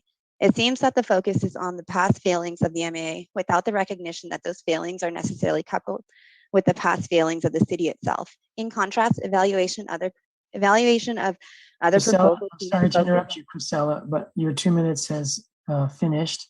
And I'm sorry that I have to ask you to stop speaking, but we appreciate your comments. I think you made a lot of points. So you got the time in as everyone else did. All right, but I think that is it. We'll go ahead and close public comment. And council, it's up to you whether you want to hear answers to questions that were spoken tonight, or you first want to hear a thumbs up by David, or if you first want to hear the written answers to the verbal questions from a week ago. So if you think it's best to go by what's fresh on our minds, we'll talk about the answers to the questions tonight. And then it's immediately after that, we'll have Lane go through the questions to answers to questions posed a week ago. Okay, so Lane and everybody, let's go through the questions tonight. The first one I have is from Jamie. A little bit hypothetical, but anyway, it was why are we giving this consideration to a for-profit, and what are the reasons? And Jamie, I think it's because we scored some RFP proposals, some bids, and those scored higher from staff for the for-profit organization. And what the council wants is a well-run center compliant with National Park Service. So we're trying to balance likelihood of success and finances and National Park Service requirements. So I think those are the reasons. Lane, do you have anything you'd like to add to that? Yeah, the issue isn't really a for-profit company versus MEA. That's never been the issue. The issue is to get the park under compliance with what the National Park Service requires so that the city will be able to keep this amazing asset.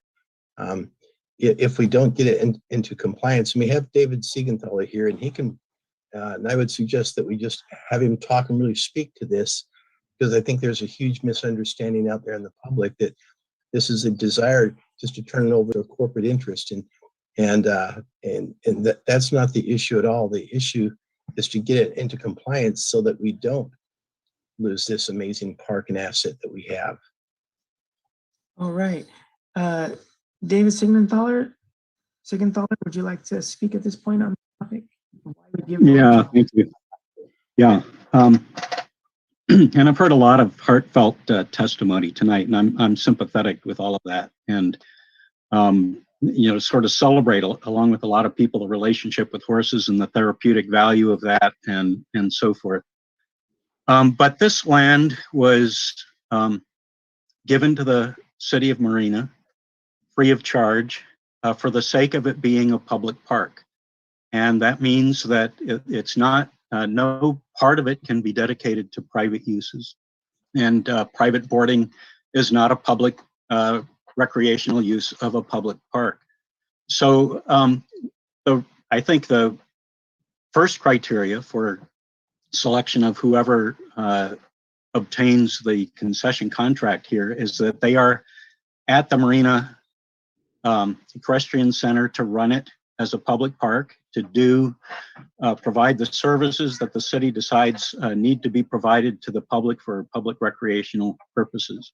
And that's got to be the number one purpose for the concessionaire to be there, not to board their own horses and on the side and sort of secondarily to provide public programming, but primarily to provide the public service.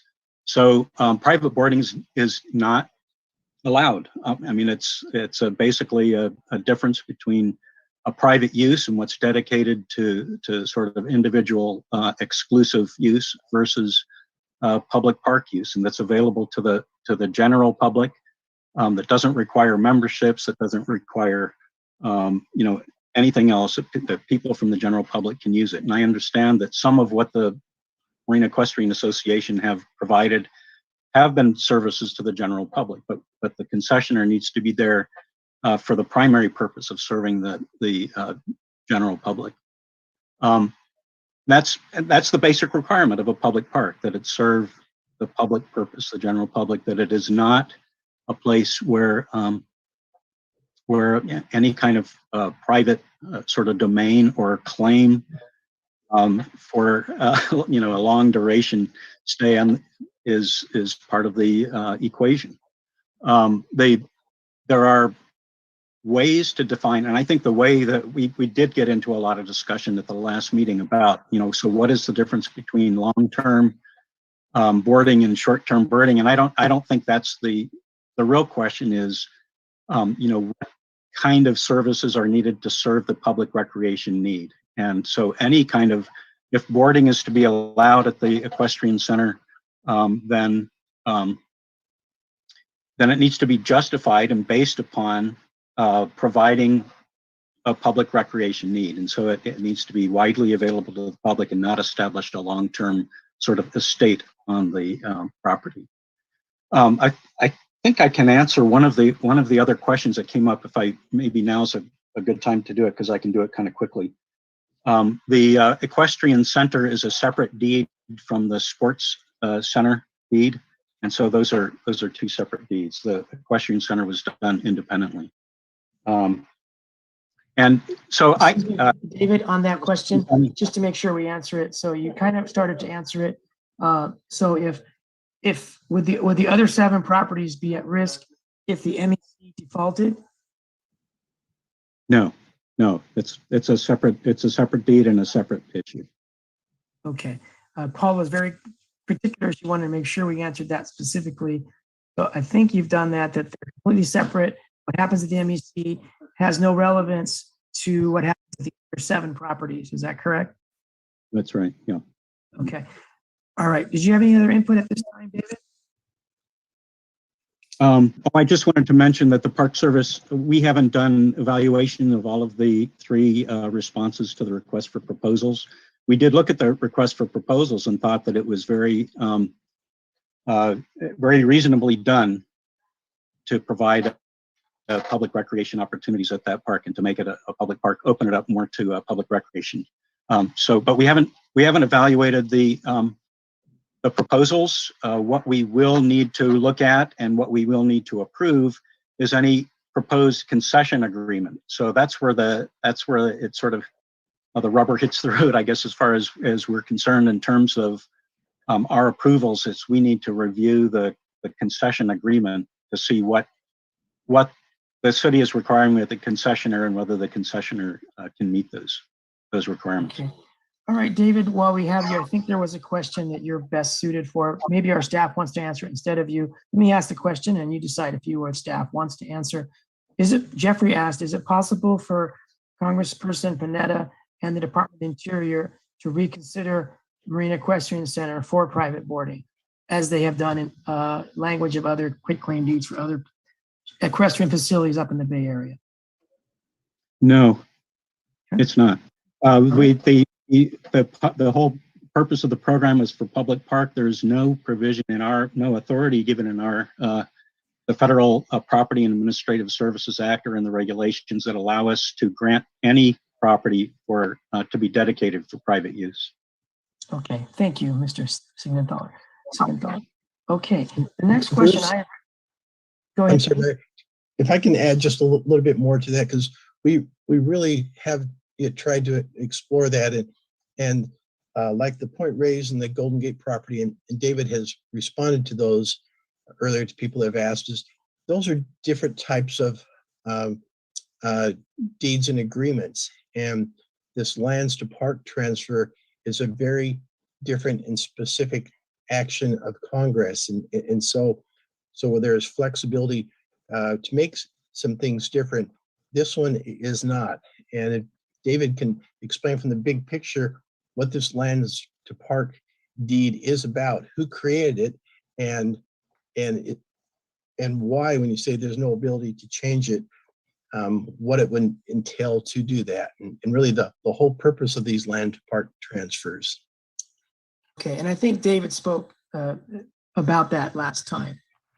But David, if you want to add anything to what you said last time, go ahead.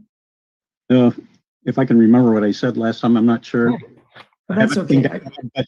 I know that, I mean, the Federal Lands to Parks program, and I think I said this, the Federal Lands to Parks, basically the whole program of giving away federal surplus property free of charge to state and local governments was to them meet their identified public recreation needs, because it was recognized that there was a great deficit in preservation of public open space. And so the Federal Lands for Park and Recreation Act basically added 100% discount for surplus federal property that could serve as public parks. That was partly because it was recognized one of the other major federal programs that was designed to provide financial assistance for both land acquisition and park facility development, the Land and Water Conservation Fund Act, was not actually performing as well. It wasn't getting the congressional appropriations that it was authorized for, and there was just such a great need that Congress decided that one way they could assist that whole process was if there was suitable federal surplus property to make that available to state and local governments to meet that need. So that's the purpose of this program, and that's why the language is pretty simple in the federal law and regulations, basically saying that it's conveyed only for public park and recreation area purposes. The other sites that you mentioned in Point Reyes and Golden Gate all come under different legislation. Each of the parks has their own organic legislation that frequently talks about the requirement that if new land is acquired, existing leases have to be recognized until they expire. There are just all sorts of other complications related to those properties. Some of them come from the regulations and the management policies of the National Park Service that allow the Park Service a lot more latitude for national park units of the national park system in terms of leasing and so forth. And a lot of it's got to do with land that's acquired that's transitional between sort of a condition of acquisition and sometimes land that's not necessarily going to be ultimately necessarily saved within that national park unit, but maybe traded for something else. At any rate, it's very complicated, but it's a completely different legal complex that governs those sites than under the Federal Lands for Parks program. All right, thank you. Nicole asks if the hours of operation stated by Chaparral being sometime in the morning to sometime in the afternoon, would those be consistent with operating it as a public park?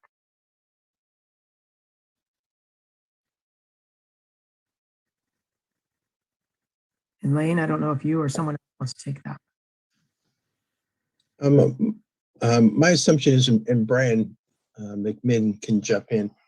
But these are all your proposals, and each of the proposals has different elements like this, and ultimately, when council decides, or if you decide on to move forward with the concessionaire, we would go back, and those would be points that the council would negotiate on. Exactly what are the hours that you want of operation. But I guess it's more of a question to David Siegenthaler. Does that make a difference, hours of operation, in terms of public use? Well, I think that's going to be partly for the city to decide what kind of use is anticipated, what kind of use is desired, and what kind of services are desired. I mean, if a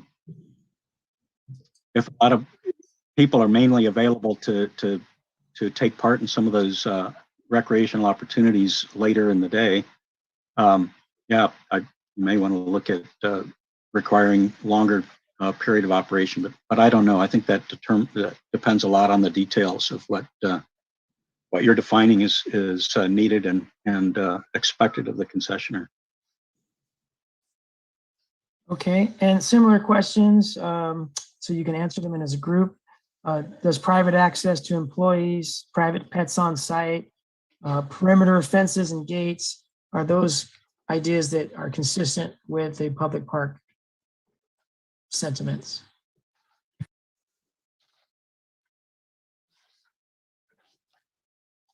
Did I answer that one too? I think that, in general, if there's going to be a resident caretaker or resident manager on site, that needs to be justified. It seems like in the case of an equestrian center where you have horses there, it's probably good to have somebody there. I think the terms of their residence, if residence is required, I don't know. I think those are other details, I think, for the city to work out, whether their own pets would be allowed to be there with them or not.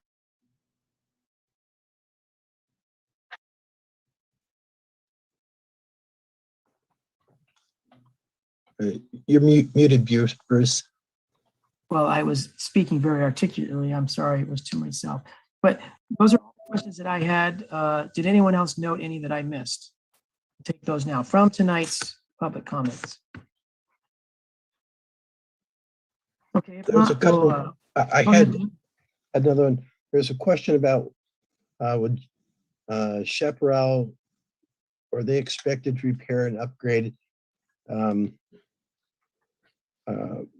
Let's see. The question was, will they be expected to upgrade and repair the facilities? I guess it was referring to funding versus MEA did it by themselves. So the question was, why is the city paying for Chaparral to upgrade it while MEA was not? And I think we have 850,000 roughly that has accumulated over time. Most of that 850,000 really has been generated by the cell tower there on the site.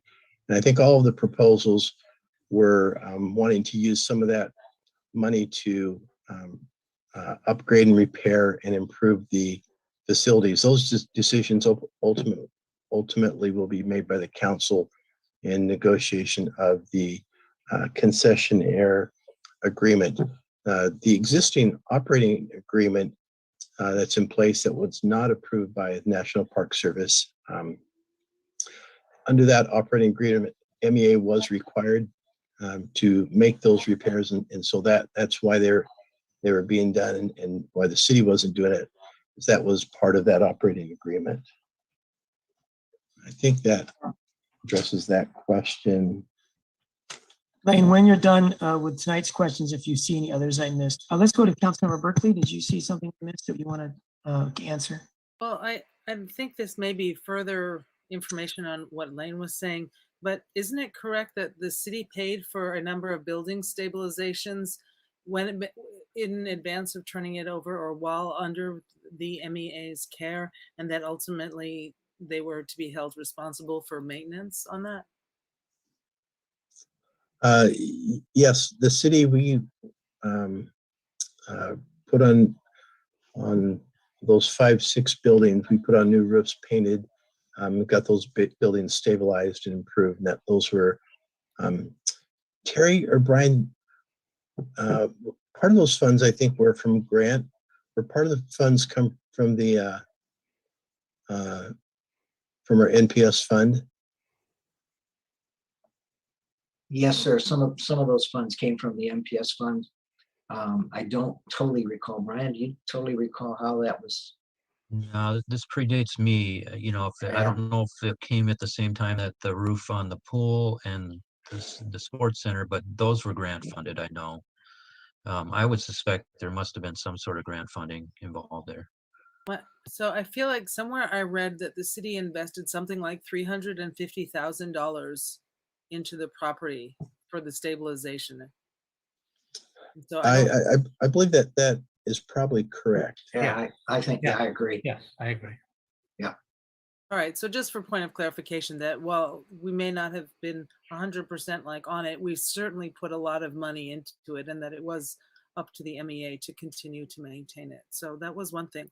And then the other thing that I don't know if we thoroughly answered, and I don't know, maybe I misunderstood Paula's question, but this goes to David. Paula was asking about the other properties that were in the document. And so what what I wrote down was about all of the properties, and that does each one of the properties that are listed on the application, of the 7 or 8 of them, do they get transferred individually? Were they transferred individually, and are we still needing to be in compliance in the same way with them? You're muted. Is this a question for me? Yes, I'm sorry. So was that clear or not clear enough? So what I'm trying to, I didn't. Okay, so what I'm not clear on was each of the other properties that were mentioned in the application, were they transferred individually or as like individually on their own quit claims and with the same restrictions for only to be used for public conveyance? Yeah, I can answer that, Councilmember Berkeley. Yeah, there are separate deeds for the sports and tennis, what was referred to at that time as the sports and tennis parcel. That's a completely separate deed with very similar terms. Also quit claim deed to the quit claim deed for the equestrian center and the amateur radio site. Yes. So there are 2 deeds altogether. 2 deeds. So there are 2 deeds, so that they're not, so that if, God forbid, the MEC, we were to lose that property, we would not lose the other properties with it. It would be treated as 2 separate units or 7 separate units. Yeah, they would be treated separately. Yeah. Okay, so so forgive my question because I'm not a lawyer. So why are there 7 units all listed in the quit claim? Why are they not done as a whole unit when they're all listed in the same document? I'm confused. One of the reasons may be because they were the sports and center parcels conveyance was requested before the equestrian center parcel was requested. And then subsequently, as has been described a couple times, the equestrian center parcel was added later. So that may be the reason. And the other part is that they are non-contiguous properties. They're not, they don't adjoin one another. They're separate parcels. Okay. All right. Well, I hope that clarifies the question that was asked, I think, from the public. So, okay. Thank you. Lane, did you have any other questions that you noted from tonight's comment period? No, Mayor. I think I've. Okay. All right, Lane. So if you want to launch into you, Brian, whoever you'd like to recite the questions and the answers respectively. Last meeting when we didn't get a chance to answer the questions live. Lane, do you want me to do a share screen with the questions and answers up there as you go through them, or? Yeah, I think that'd be great if you do that, Brian. Okay, let me see if I can get that. Okay. Thank you both.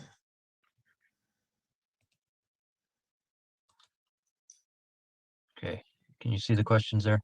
Yes.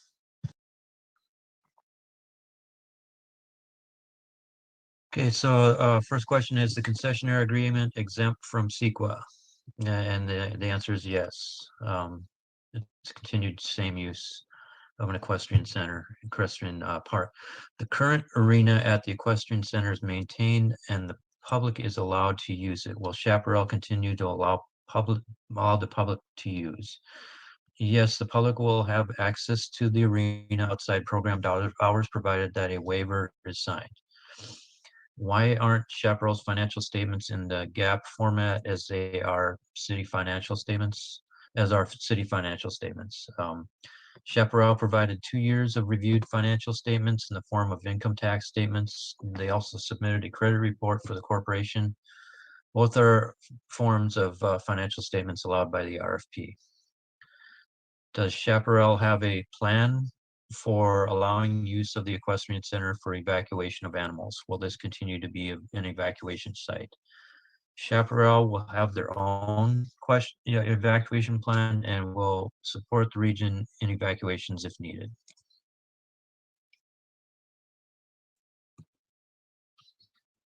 Metrics has city staff used to determine the difference between a corporation and a volunteer group. Staff has looked at the experience in providing equestrian programs to the public and their ability to be sustainable while complying with the requirements of the Federal Lands to Parks program and the land transfer requirements. Can the city award the concessionaire agreement to dual bids and have them work together? The city considered the possibility of multiple concessionaires as the RFP was prepared. For efficiency of management, the city is seeking a master concessionaire with the possibility of subcontracts to cover the full scope of equestrian and park services. Is the city going to take responsibility for the utility cost under Chaparral's agreement? Utility costs are negotiable regardless of the selected concessionaire. The guiding principle is to allocate risk and costs to the party that can best control them. Why can't the city offer both 4-month temporary and long-term private boarding? The MPS has made it clear that long-term private boarding is not a public recreational use of the site. Public recreational use is a requirement with the transfer of the property under the Lands to Parks program. Failure to comply can ultimately result in the property being reverted back to the federal government as surplus property. Why did city staff rank MEA lower? The criteria for rating of proposals was stated in the RFP. Staff cannot recommend a concessionaire agreement that is unlikely to be approved by the MPS. Chaparral Corporation has significant experience providing public equestrian programs and does not rely on revenue from private boarding to be successful. The extent that a proposal relied on private boarding, especially long-term boarding of private horses, was factored into the ability to get a concessionaire agreement approved by the MPS. Both MEA and Fort Ord equine proposals relied on private long-term boarding. Why is the allotment for veterinary care so low in the Chaparral proposal? Chaparral operates multiple facilities. Medical care is provided across facilities to take advantage of reduced call fees. Chaparral is averaging $250 to $300 per year per animal for veterinary care. The number provided by Chaparral in the proposal was inaccurate. Is Chaparral a member of the Chamber of Commerce? They said they were, but they are not. Chaparral was a member of the Monterey and Pacific Grove Chambers when they were able to provide rides at Salinas River State Beach. How many free events will Chaparral put on? MEA provides so many free programs. What will Chaparral offer for free services, as a for-profit corporation will not likely be motivated to do this? They mentioned War Horse Days and events related to Fort Ord history. Chaparral will work with nonprofit groups and other volunteers to provide free and affordable events.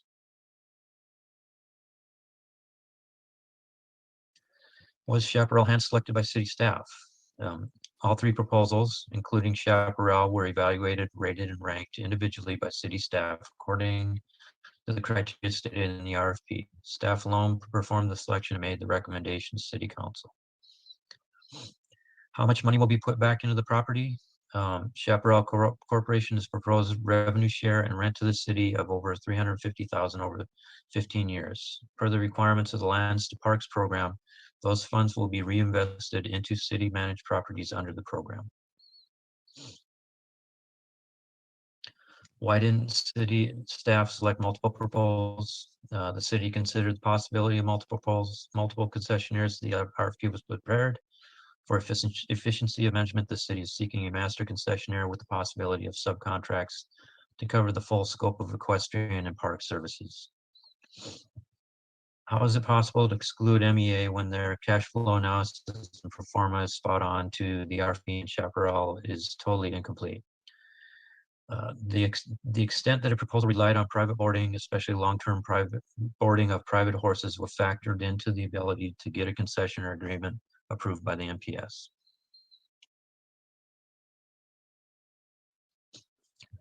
How can Capitals go higher yet they don't provide free programs as MEA? The RFP did not require that the proposals provide free programming. Staff has looked at the experience in providing equestrian programs to the public and their ability to be sustainable while complying with the requirements of the Federal Lands to Parks program and the land transfer requirements. Our horse consider private boarders if they are used for needs. This raises a question, and in answer, this raises a question of how much will a horse be used for public need and to what extent. Horses boarded on the property for the sole purpose of providing programs to the public meet the requirements of the Lands to Park program.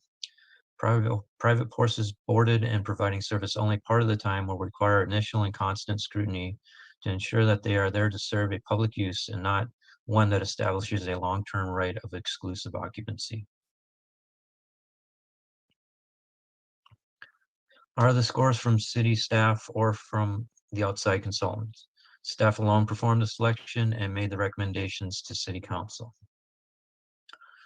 And I think the final question here is, what document can be shown to be the first to include 4 months in writing to define long versus short-term boarding? And that was the answer. The RFP was the first document issued on October 23rd, 2020.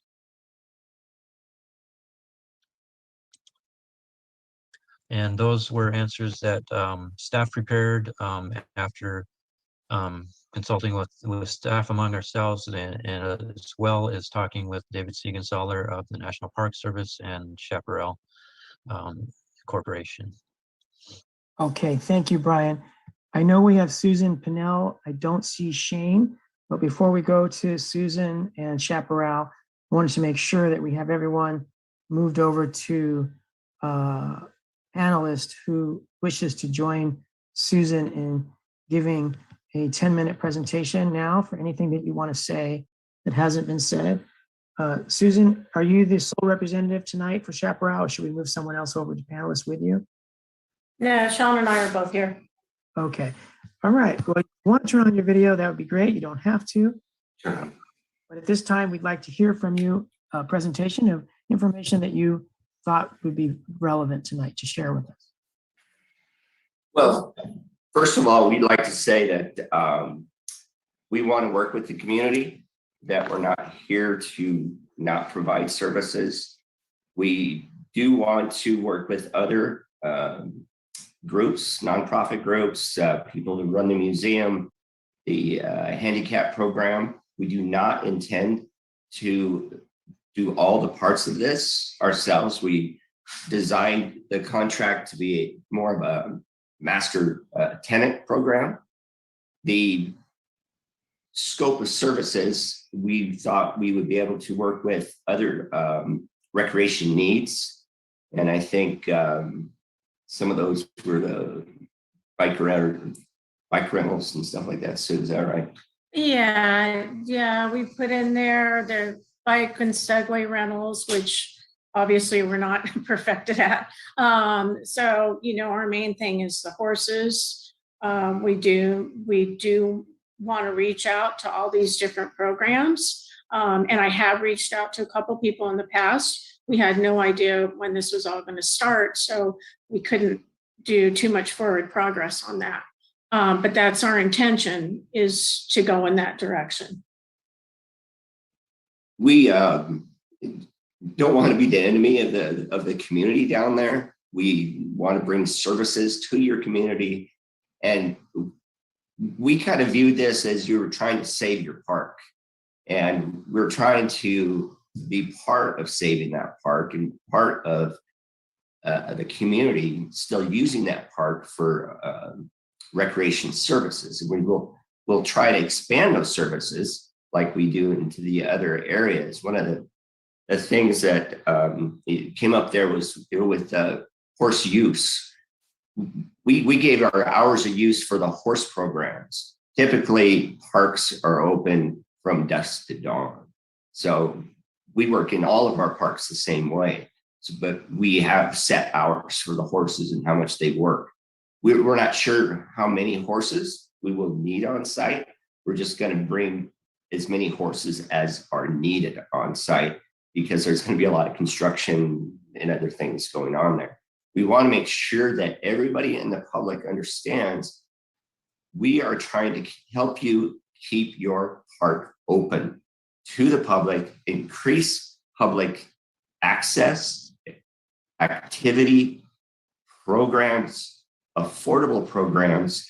And what we're trying to do is show you a sustainable way for those programs in your park to stay going.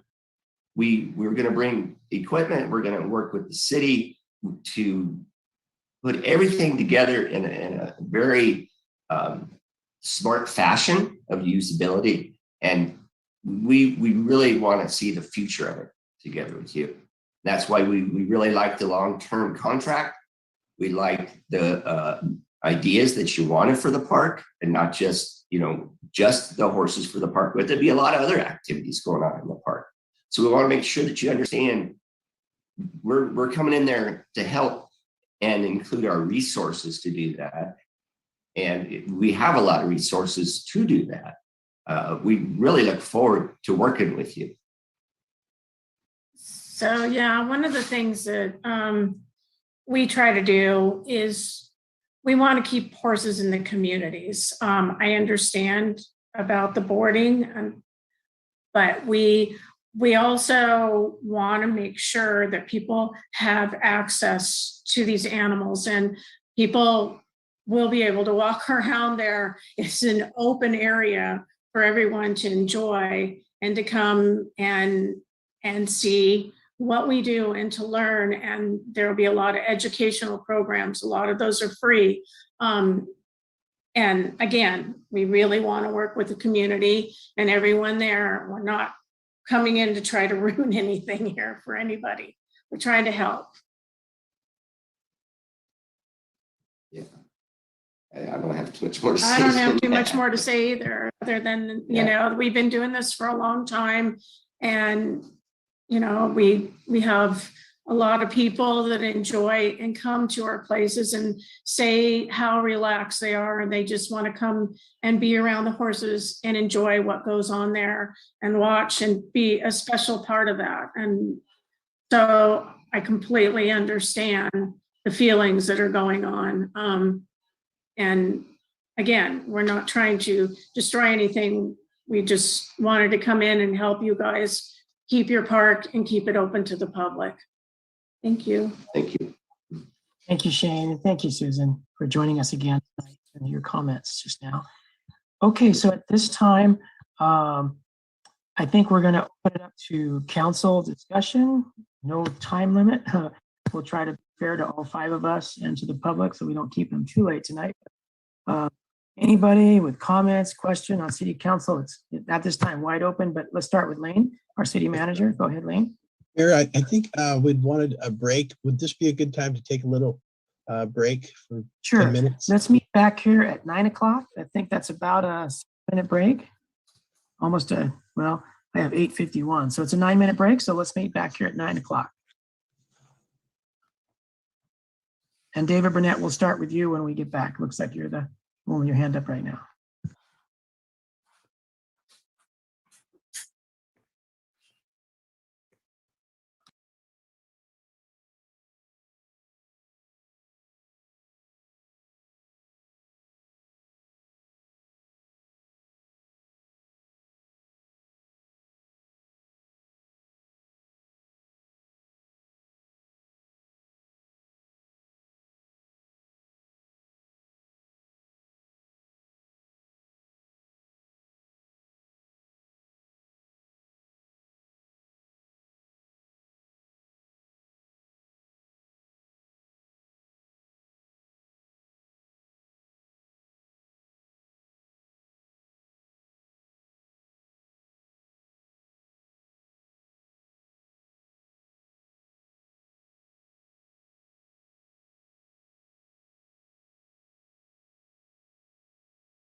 least get ready in a few moments to get going. And when we do get going, we'll turn it over to Councilmember David Burnett to start us off. David, as soon as you see 9 o'clock on your clock, please get us going.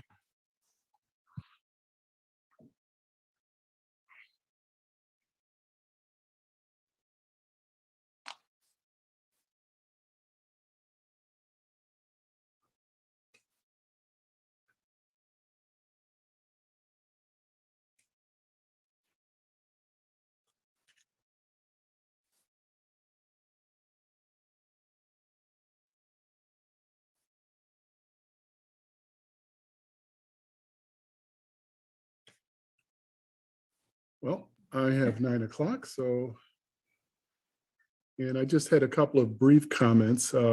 I just want to begin our conversation around what has been indicated from the beginning, that what we're deciding here is how best to keep the Marina Equestrian Center within the city of Marina operating as an equestrian center and not lose its ability to fulfill that function, not have it revert back to the federal government because we failed to be responsive to the requirements of the property as it was deeded to us. And it's a simple requirement. And I understand private boarding is not public use. Now, that translates to our community as some hard choices that have to be made. And I understand the emotion surrounding that, but I think if you just step back and listen to what Chaparral is proposing, it ensures going forward support of the Park Service, support of city staff, and hopefully the volunteers in our community that love horses and love our community will work together to make sure that those programs, those elements are still there. So I don't see where the proposal from either the MEA or from the Fort Ord Equine Center can pass muster with the NPS. And it would be a terrible thing if we were to approve or require the other RFP responders and then have this rejected by the NPS, and then the NPS in frustration turn this matter over to the General Services Administration. And if anyone has had any dealings with large projects in the General Services Administration, that is frustration incarnate.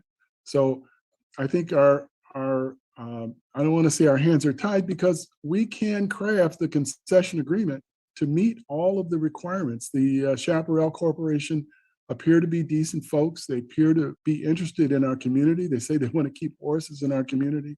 So I'm going to vote in favor of the staff recommendation for the awarding of the concessionaire contract and to negotiate and have the staff come back to us with a concession agreement that will be before the public, and the public will have an opportunity. I believe, Mr. Mayor, is that your understanding, that the public will have an opportunity to comment if we were to direct staff to draft a concession agreement, that the public would have opportunity to weigh in, maybe even beforehand, to give staff suggestions on what this agreement might look like?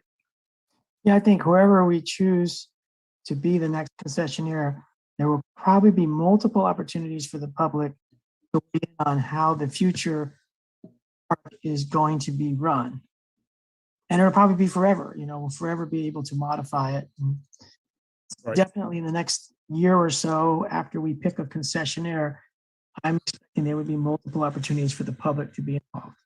Okay, so those were my just general comments to start our discussion, and hopefully council will weigh all of the pros and cons we've identified and be able to motion this evening to give staff direction on next steps. Those are my comments.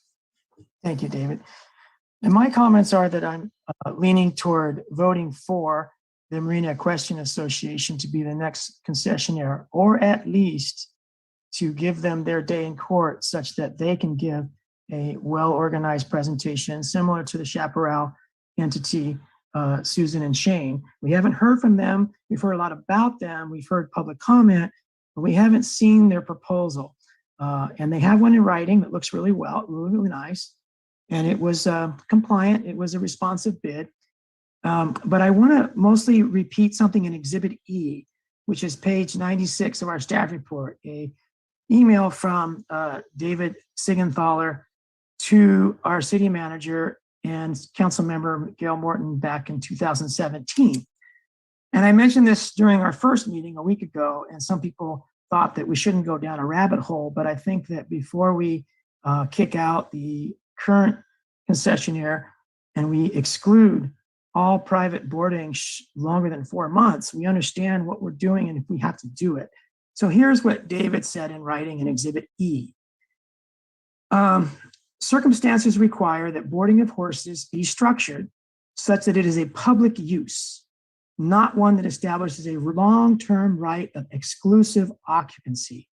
This requires a fair allocation system for boarding opportunities, such as waiting lists, rotation, and award of limited duration.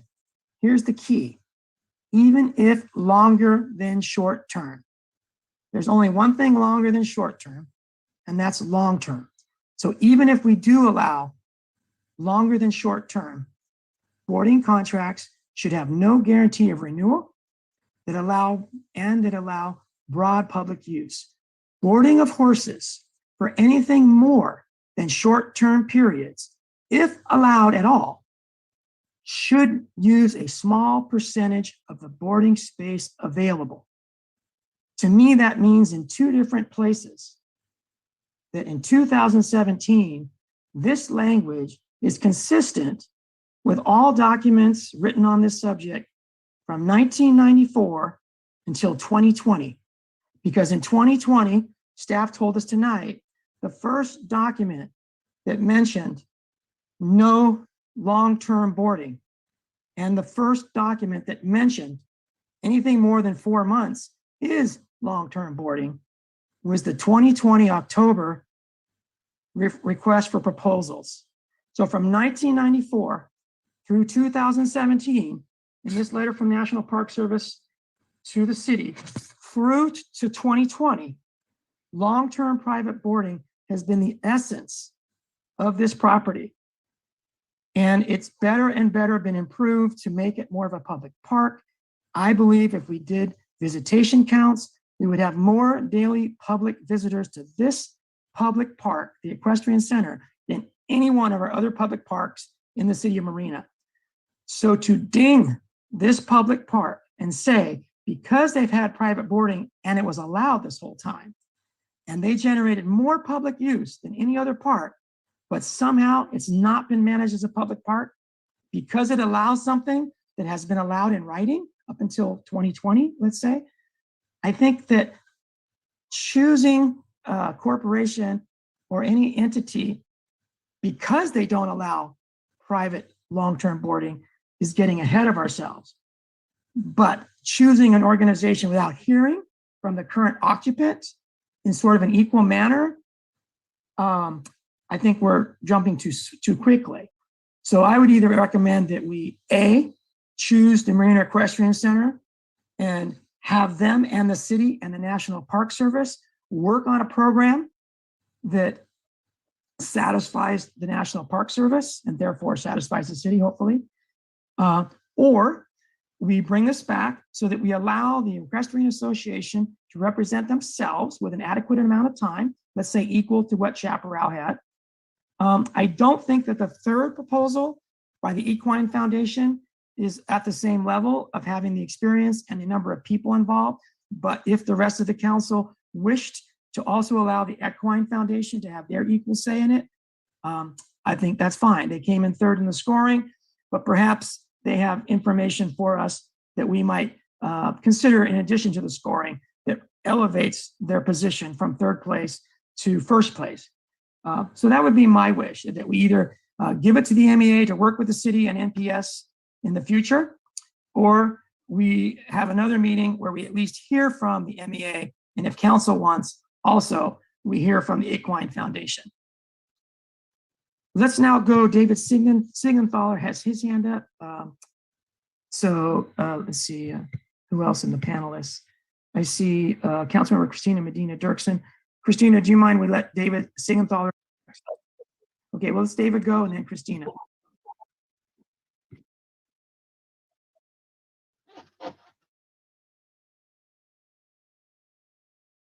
Well, this is part of the thing for over a period of time, which has involved every way of interpreting words such that it might justify permanent private long-term boarding. And what you didn't quote in that paragraph was that at the end it said, no portion of the park may be dedicated to private use. And so I think one of what I think of as a more helpful way, because it is hard when you're trying to think of what's the difference between short-term and long-term use. I think maybe the question is wrong, that basically when we think of a public park, we think of services that are offered to a visiting public, and that whatever term is allowed for boarding of horses of any kind under any circumstances really, in this case, needs to be justified by providing a public park service. And so I think that's where we need to rest this conversation about how to define these things. It's really based on what is a public park and recreation use, and how does that justify whatever term of any kind of boarding if boarding is allowed in the park.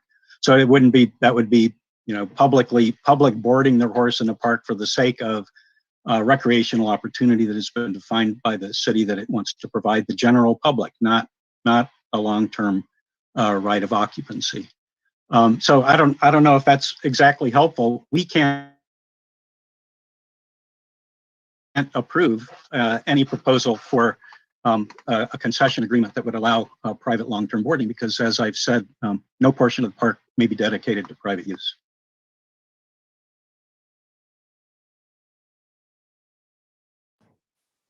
Thank you, David. And tonight we heard, I think from you, or maybe from someone else, or maybe it was in writing, that there was a question to City Council that was answered in writing. It was something about what if horses who were there for long term were used part-time?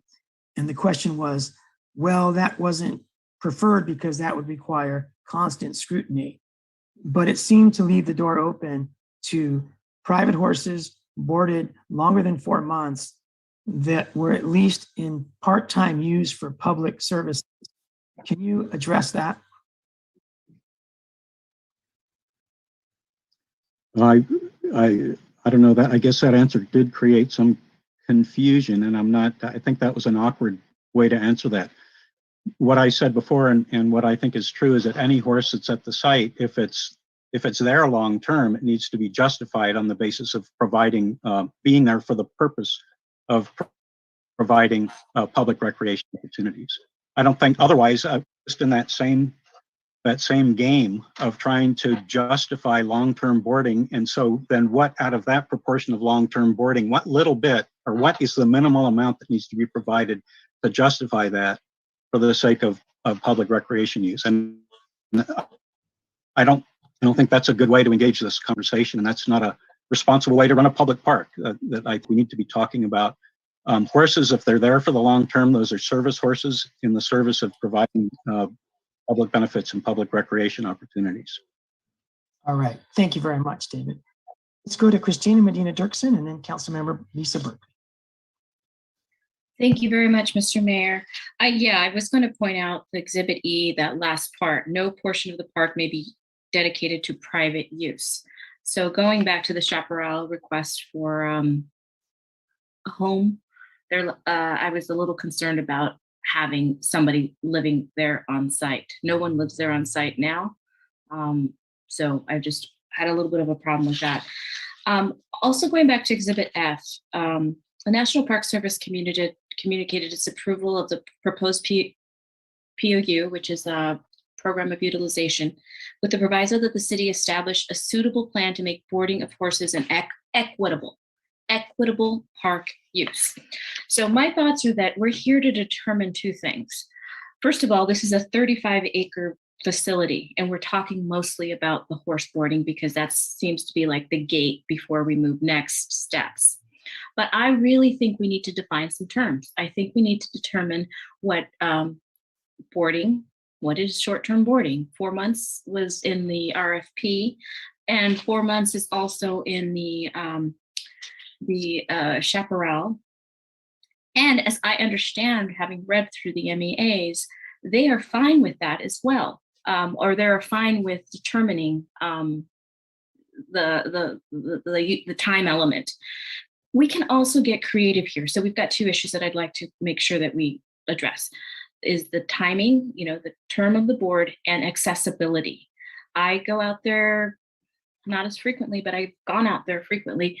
And I was just out there this weekend. My daughter wanted to go pet on a horse. I went there, saw lots of people from the Bay Area riding horses, people walking their dog. While the horses are clearly the attraction, there's no impediment to equal access. What I worry about is what this is going to look like under a corporation that is for profit. And that's what they need to do, is they need to make money. I get it. But at what cost is that going to come to our community? A rate of $1,000 a month rent is what the city's asking, but they can have whatever they want to charge, and everything's going to cost. I haven't seen. I think Miss Sue said free for the first time today. I just am afraid that we're going to dismantle community, and I'm afraid that we do not have the clear direction as to those two questions: is the term and what is public use. What is public use? Having a horse out there to walk up to, is that public use? Having horses that whoever has, let's just say if the MEA brings it under, every single horse in that who is there must be used in some manner. And that is what they have proposed. If the horses are not rideable, they are used for other purposes. There's also, again, going back to accessibility, there's a whole lot of, there's a little library out there right now. I just find that we are on the cusp of going somewhere, and I'm feeling that we have those two questions to answer, and we have a corporation that is not local. And I worry about the accessibility for people who spoke tonight, the lady who has been going there since 2017, or Carissa, I think her name was. So these are just some of my concerns and my questions. I think we've had an opportunity to scrutinize just but one of them, and I understand it was staff's recommendation, and staff had what they wanted. I'd like to know from Mr. Siegenthaler if there was anything other than the boarding in the RFP that he directed or asked for. So these are some of my questions and some of my comments there. And I also would, maybe Mr. Siegenthaler can answer that question if he had anything other than the boarding to weigh in on the RFP. Yeah, well, I was able to view the RFP and make comments on it, on the whole thing. My concern was that the city would make the Marina Equestrian Park a public park, open and available to the public for recreational opportunities that the city decides. We're not dictating exactly how the Marina Equestrian Park has to be operated, or what recreational opportunities need to be provided there, but we do require that it be a public park. So that was our main concern with that. Thank you, Mr. Siegenthaler. I also really would invite you to come down and take a look at it. It is very different. I've been here 20 years, but I mean, I'm sure it's been very different from when you last saw it.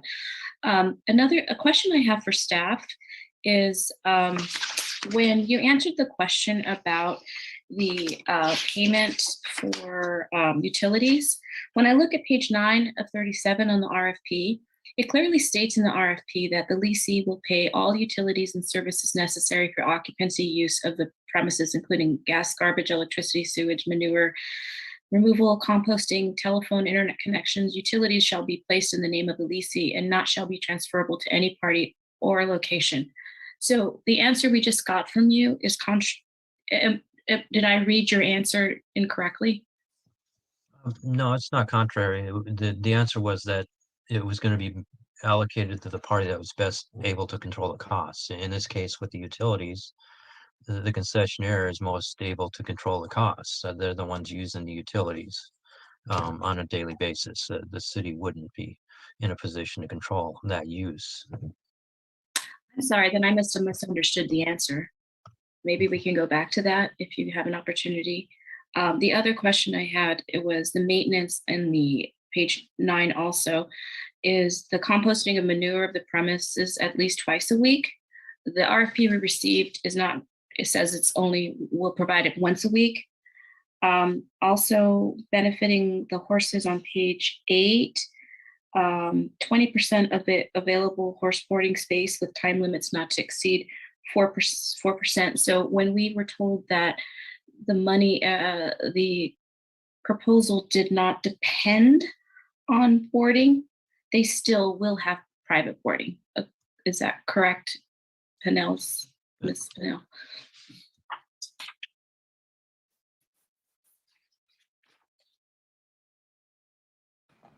We're supposed to answer that. We talked. I don't think it's appropriate to address those questions to the proposed concessionaire. Oh, okay. Then who should? Probably be addressed to staff. Okay, I'm so sorry, Ms. Pennell. No, I To understand. staff. So it was discussed at the last meeting. They didn't include revenue from boarding of horses in their pro forma, but it was listed as a possible program or service that could be offered.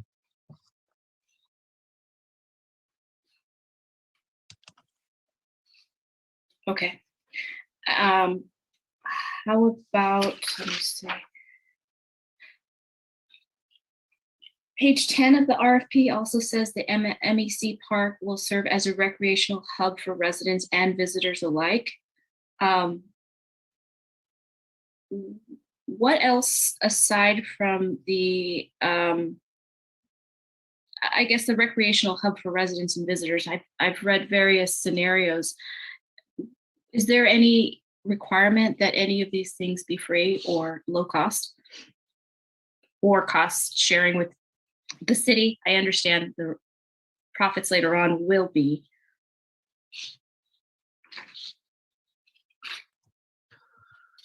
I don't recall that it was requirement of the RFP to provide free services. It's the RFP and selection process was designed to find a concessionaire that would meet requirements and had the ability to be successful. A lot of these terms are terms that can be addressed in the negotiation with a selected concessionaire going forward. Okay. I'll reserve any more questions for after Mr. Burnett. Okay, let's go to Mayor Pro Tem Kathy Biala.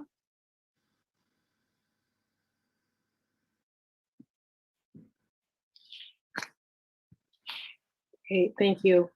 I want to say that I have to base my decision that I make first on how to be compliant with the NPS position, which has taken me a bit of time to fully comprehend.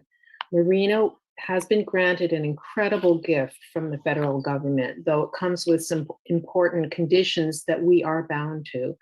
This valuable land was meant to be used by us for, quote, public park and public recreation purposes. With this land, we could promote equestrian history, we could give residents and tourists a unique experience, we could attract tourism that will help our local businesses. The NPS gave the land for our use, but the NPS, as we've heard from Dr. Segenthaler tonight, that they can also take it away. This is irrefutable. To think that we can somehow negotiate a way around this is ignoring the reality before us. And the reason that they can take this land away, take it back, is for non-compliance to one principle. That is, first and foremost, that this land has to have a commitment to the public first. The clearest and most concise statement by the NPS that I could find, and Dr. Siegenthaler quoted this, was no portion of the park may be dedicated to private use. That seems pretty clear to me.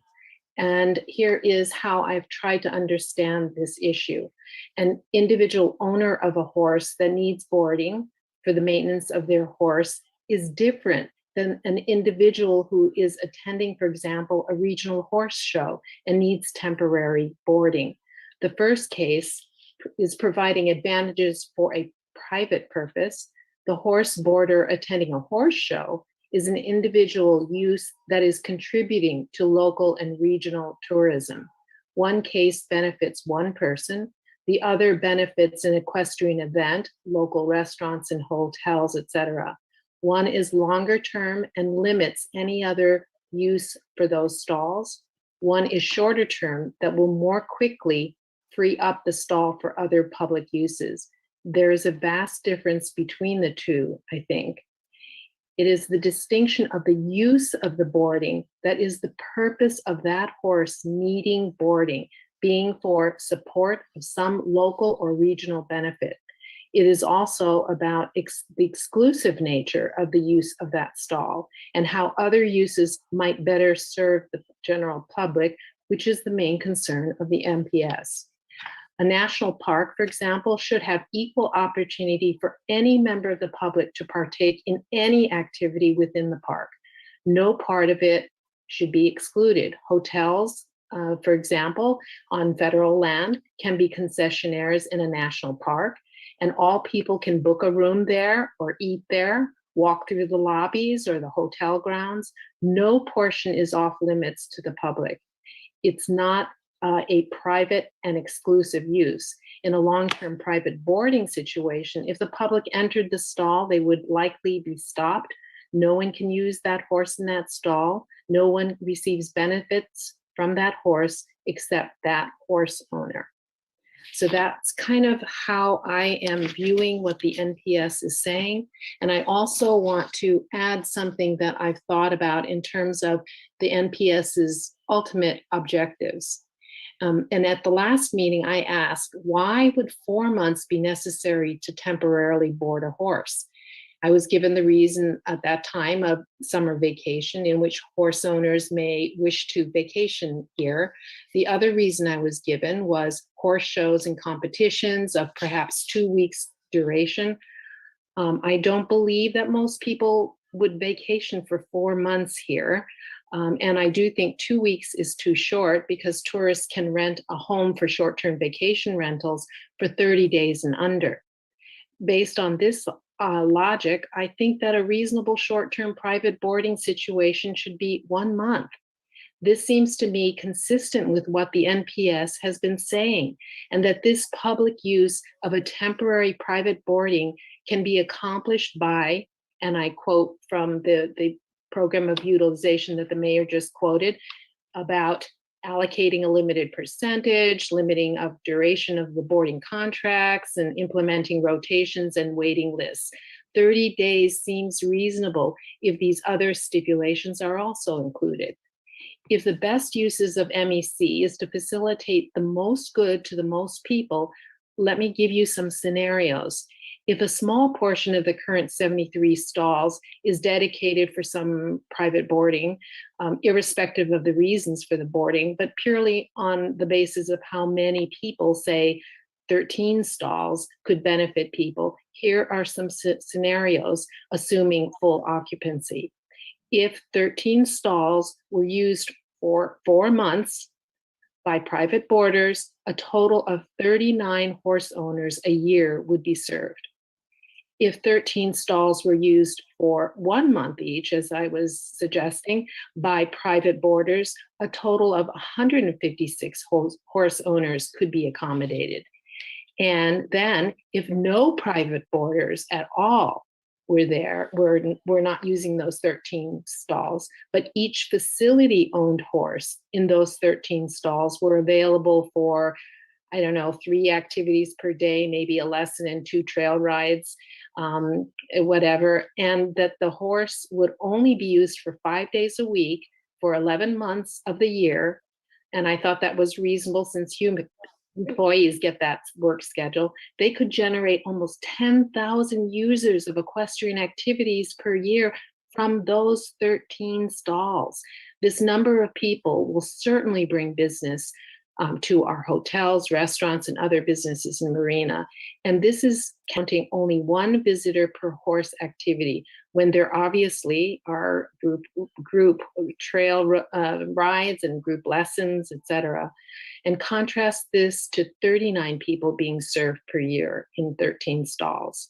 What will be the maximum use that we envision for our equestrian center? The latter 2 would, I believe, meet the NPS approvals.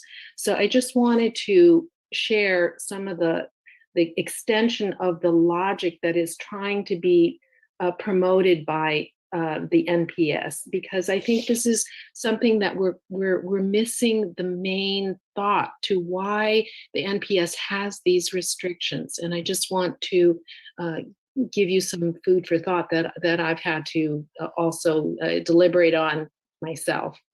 Thank you, Mr. Mayor. Thank you very much, Kathy. Let's go to Lisa Brooker had her hand up, no longer. So let's go to Councilmember David Burnett.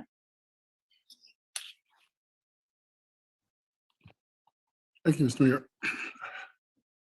Mayor. After careful consideration and listening to public comment and council comment and staff recommendations, I'd like to move to a motion.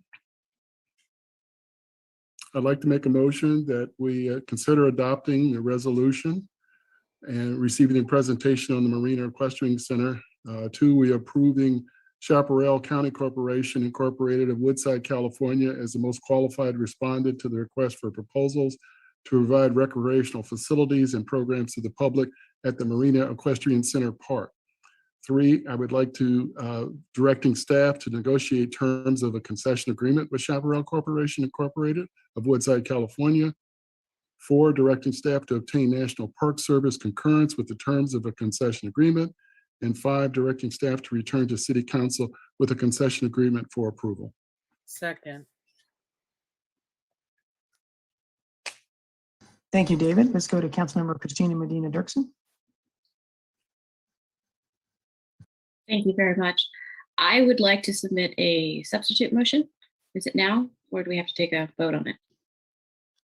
Sounds good. Okay. I'd like to motion that we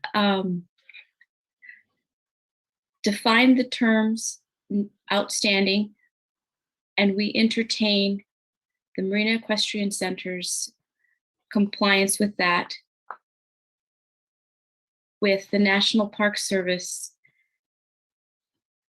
to weigh in on its viability. Can you restate the motion? I'm trying to write it down. I said I would like to make a substitute motion that we entertain the Marina Equestrian Center's request for proposal, because we have not taken a look at it, with the caveat that the National Park Service, Mr. Siegenthaler, has an opportunity to weigh in as well as far as its compliance. We also have to define the terms. I just quick put out, we cannot require the National Park Service to do anything. Request. We request. Also in my motion is the requirement that we define the term of short-term boarding, and we define what public use is before we, yes, as a council, we define what those 2 things look like. Okay, so I have require the definition of short-term and require the definition of public use. Allow the MEA to present their presentation, or to do what? To present. Okay, allow the MEA to present their proposal with the caveat that MPS can weigh in regarding its compliance. That is exactly correct, because we've only given, we've been given the staff recommendation, like to see the others, but that's Okay. I will second that, and I want to make a few comments. I'll turn over to Councilmember Berkeley and Burnett afterward. Kathy made a lot of good points. She compared public stalls, such as what we might expect from trail riding horses being boarded in those stalls versus private. And I would submit that no member of the public can enter that public stall, and no member can enter a private stall without permission. With permission, they can enter either.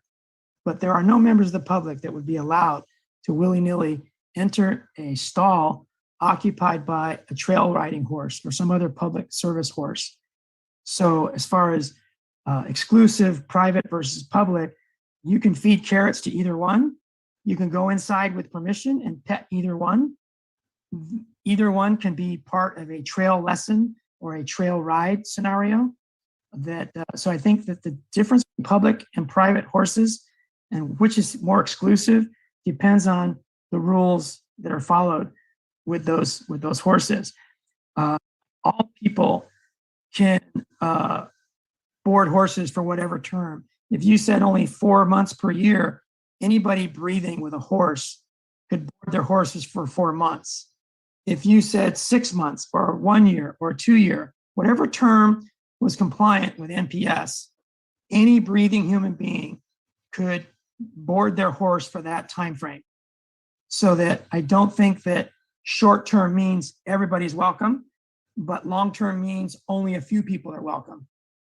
As it said in the letter, a fair allocation according to et cetera, even longer than short-term would be compliant, as long as no portion of the park was for public, private only use.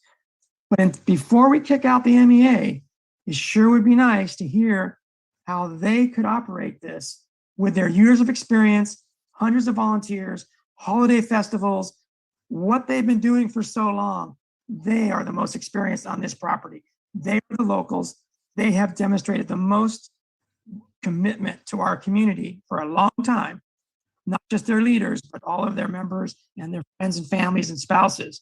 So to kick them out before we give them their day in court, so to speak, I think would not be doing our community or this community that's done so much for us to provide a public park that probably draws more public citizens than any other park we have. And we haven't given them $850,000. We've given them $300,000 for the last 25 years. So we've given them, $8 a year. And we told them to do incredible things. They've done their best. They've got an A+ in some ways. They've got a D grade in other ways. They've gotten a lot better overall.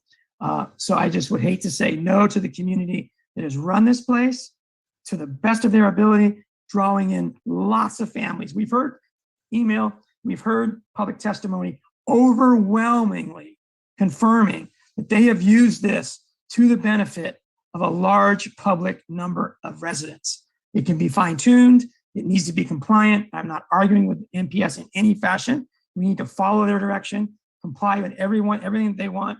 I think we're far from it being in default.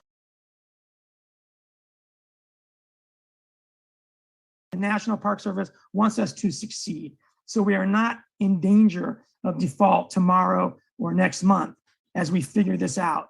But to rush to kick out the occupants before they have their, quote, day in court, unquote, would be a disservice to the volunteers who have run this place so well under an undoable lease, where you take care of everything out of your pocket. And then we see Chaparral saying, we're coming in and we'll tell you what's needed, but it's on your dime. That's never been the relationship with the MEA. It's always been on their dime, except for $40,000 for the main arena to fix the sand and a couple $100,000, $300,000 to fix the roofs, the walls, and the windows that were falling apart on buildings since 1994. The Chaparral does not say they're going to pay for these out of pocket, nor could we ever have expected the MEA to pay for those repairs out of pocket. So they've done the best they could. Before we kick them out, let's give them their day in court. And that's why I'll support the substitute motion. But at this time, let's go to Councilmember Berkeley. Sure. I do see that Dr. Siegenthaler has raised his hand, so perhaps we should give him the floor before me, please. Go ahead, David. Yeah, just a brief comment. You're absolutely right. The Park Service does want the city of Marina to succeed here. So I think that's, I think, you know, our patience over the last 20 some years suggests that. I would, however, caution the city not to take too long to make a decision about how you are going to award a concession contract and operate Marina Equestrian Center as a public park. I would expect that we would see something from the city, at least by the end of this calendar year, that would be either a decision about a concession contract or a draft concession agreement that the Park Service could review. Thank you, David. Let's go to Councilmember Berkeley now. Thank you. Oh, Mr. Mayor, you made reference to giving the MEA their day in court. The MEA has had their day in court for almost 20 years. There are numerous letters, documents. There is a binder of hundreds of pages in our park director's office that are all complaints about the MEA. Today, we have heard, and in our last meeting, and for quite some time, we have heard people who have specific gain, meaning people who have been at the boarding their horses at the MEC for 10 and 15 years, coming all upset. As well, we've heard other members that are newer to the MEC and MEA. But the problem is not the city's fault. When we turned over the property, the MEC, to the MEA, it was with the very clear understanding there was to be no private boarding. They were not in compliant. They were warned numerous times.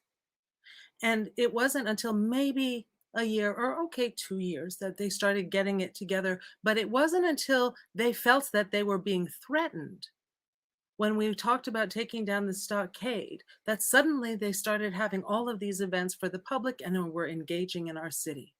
It's because they were threatened, they felt. It doesn't work that way. There have been so many times they've been warned and given a chance over and over and over again. Why should we believe in any way that suddenly they're going to get it together? Even now, they're still in their proposal, they're talking about long-term or private boarding. Why should we believe them? Why? We have heard from members of the public who have had over the years since before in the early 2000s, horses whose tails have been cut, glass, nails put in hay. We've had pictures where people's private tack rooms or rented tack rooms where the locks were cut. And let's say it was just a bad egg at the MEA. We never heard the MEA, when this was brought to the public, come to us and say, wow, this is a terrible thing that happened on our property under our watch. We're going to do something about it. Never. Rather, there's been ongoing bullying. And as anybody knows about bullying, when there's repeated bullying, after a while, people stop speaking up because they're too afraid of the ramifications of it. I am profoundly distrustful at this point of the MEA. I believe there are members of the public and people who are private boarders who are having some good experiences there, but I don't think they really understand the history. The MEA has continued to be out of compliance. I don't need to hear their new revised proposal. They submitted a proposal. We had staff look at it. We've heard from MEA for quite some time. I do not see the point for dragging this out any further. Just because a small group of people are wanting to see themselves remain there, that's not going to benefit our city for the overall time. I think a new concessionaire can engage with the public, can do better maintenance for the property. And even when there have been complaints, just as an aside, even when there have been complaints about the property, the MEA hasn't done anything to really upgrade it or even reach out to the city and say, how can we partner with this? So those are my comments. I am going to vote with this first motion that was made in favor of the recommended concessionaire. Thank you. Thank you, Visa. And I would just say that I wholly disagree with almost all of your comments. I think the MEA has done an incredible job with the resources they were not given and with their own resources, both as horse owners and as public providers of incredible services. Every time when I go there and there's 300 or 400 people at a festival that they're putting on their own personal time, their own personal resources, I'm inspired to the point of being very emotional because it's a wonderful thing as an elected official to see the community coming together in a volunteer fashion with horses and families and dogs, all kinds of Mr. Mayor, I'd like other to amenities. I'd like to call for the Please, vote. I know, but you've made a number of comments. I'd like to excuse me, call you do for not the have the vote. floor, Lisa. You do not have the floor. Please put your hand up and we'll call on you when your turn has come. I'm in the middle of my comments. I'm about done. I want to thank the MEA for what you've done over the course of years. I don't think another organization will show us to be doing as good a job as you have done with the resources that you were given. So I just want to say thank you. And however this turns out, you should be very proud of the community public park services that you've provided us for a long time, and especially over the last 5 to 7 years. All right, Councilmember Medina Dirksen. Thank you. This is the time for comments, correct? Yeah, I just wanted to say that at my core, I'm a volunteer. That is who I am. I'm a community servant. We are all here as council. We don't get paid very much, but what guides my principles is my community. I think that we ought to, the MEA was given there's a lot of history here, lots and lots of history. A lot of history that, yes, we acknowledge, but we cannot put the bad actions of those 10, 15 years ago on the current administration, the current people in charge. I think we owe it to our community, the hundreds of letters that we've received, to allow the MEA an opportunity to show itself. We are about to enter into an agreement with an organization we know nothing about. You know, when we talk about volunteers, do you know how long it takes to get volunteers to do something for you? You have to have trust. We have to have trust. And unfortunately, I am not so sure an out of town company or organization that is for profit can do that. I'm not sure. I come from a background. My organization, we could have opened up a for-profit bookstore, and instead all of our money is going back into our community. And I see this with the MEA. And I'd rather give them an opportunity to show us how they can conform with this. As I understand, their boarding is going to be, their funding is going to be supported by the trail rides that they've already established out there, that they have the star riders out there. They've already got programs in place. So why reinvent the wheel? You know, the distrust that Councilmember Lisa Berkeley speaks of, yes, acknowledged in the past. I am a new council person. I am looking at this through different eyes. I'm a mother. I cannot pay $600 a month for a camp, and I see nothing in those financials that shows any charitable intent, and that worries me because our community is built on volunteers. We have volunteers cleaning the rail lines so that we have the rail cars. We've got volunteers cleaning books so that we have a bookstore. And money for our library. And I have given so much of my time, my unpaid time as a community volunteer to make sure our community thrives. And I am just not in a position to put 100% of my hopes into an out-of-town organization. And that's my feelings. I think we can make a go of it by giving equal time to the Marina Equestrian Center so that we can get with Mr. Siegenthaler, get to the heart of those two terms that we cannot make a decision. We're not prepared to make a decision tonight on because we don't have the what is public use. they're going to put their horses away at night or wherever they are. They're going to be out and wherever. I don't know if this public corporation is going to allow the leniency that we currently have. And I ask all council members, when was the last time you've been there? Was it last year during the evacuations? Was it the year before? Was it 20 years ago? I don't know. It's part of many people's daily routines in our community. And I've read every single letter, and I just feel compelled to speak for my community. So if I'm not passionate enough, I'm sorry. And I appreciate everybody who's weighed in and given their time. But I really, really think that it's important and imperative that we acknowledge what's going on there. A city that was not a good landlord, tenants that were in an impossible situation. Why would you make improvements on your house if you have month to month? Seriously, you can get kicked out next month. So dilapidated conditions that occurred, it's part of our fault. We have to acknowledge that. This 20-year that's gone on with the National Park Service not calling us on it, yes, they were being flexible. And if Councilmember Berkeley feels, MEA didn't do anything until they had to, why would they? They're on a month to month with us.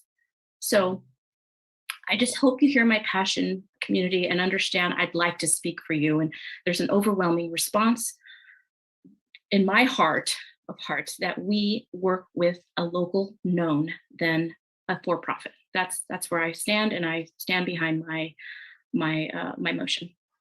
Thank you. Thank you, Christina. Let's go to Mayor Pro Tem Kathy Biala.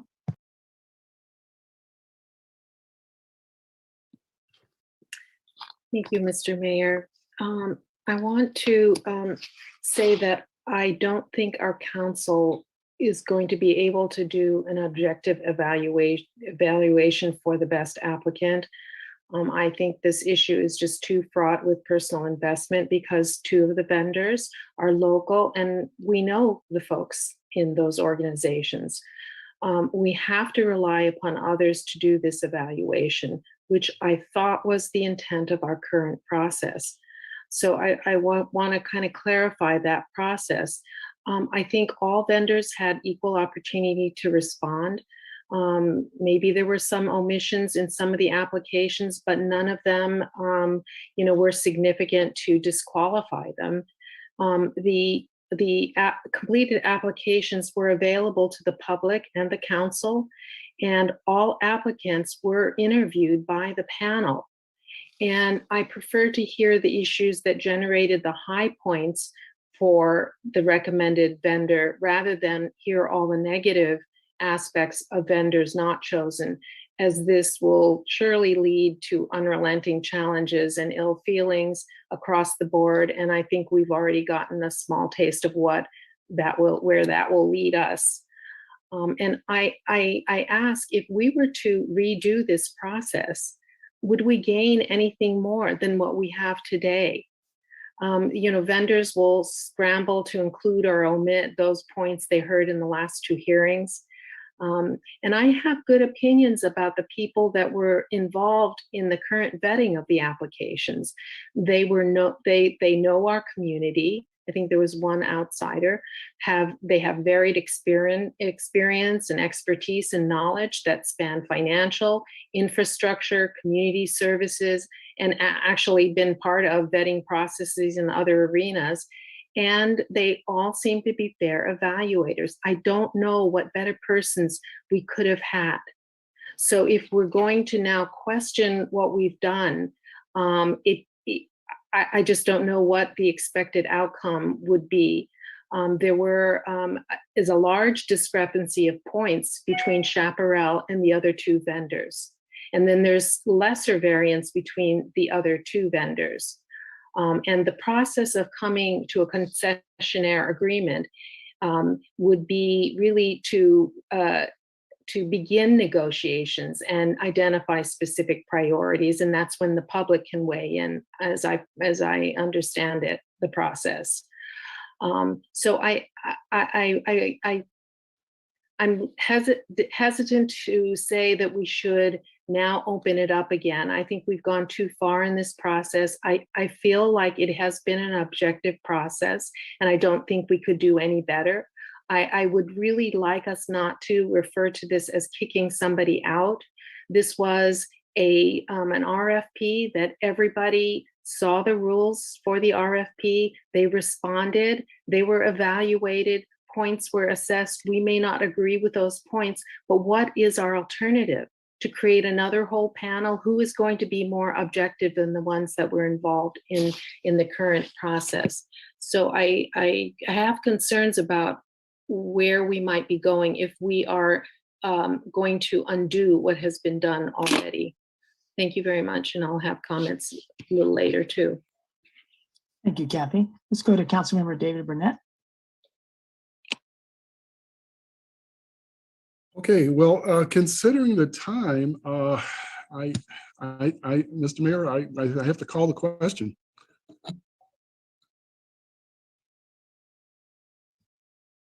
Bob Rathie, the question has been called. Can we vote to extend to make sure we get through these 2 votes that are required? Or must we act on the call to question and get a vote for the call to question?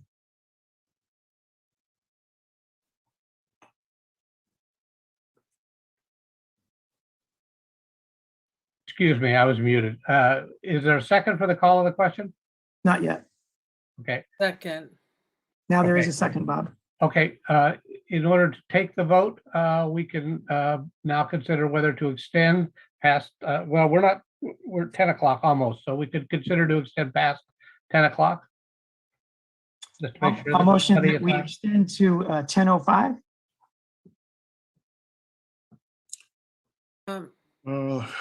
Is there a second for Mr. that Rathie, motion, or it dies for a lack of second? I think the call to question is the active motion on the floor. We can't have another motion come before that. I've asked for legal advice on this. I'll ask again.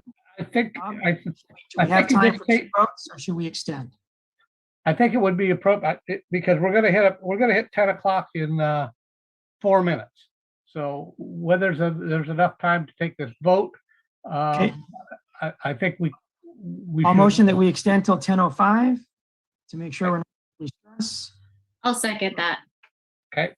Okay, let's go to a roll call vote to extend to 10:05. Anita, can you help us out, please?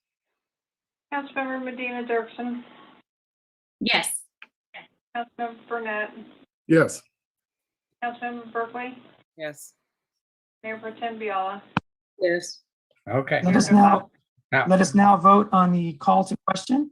You can give us a roll call vote, please, Anita. Councilmember Medina Dirksen, No. Councilmember Burnett, Yes. Councilmember Berkeley, Yes.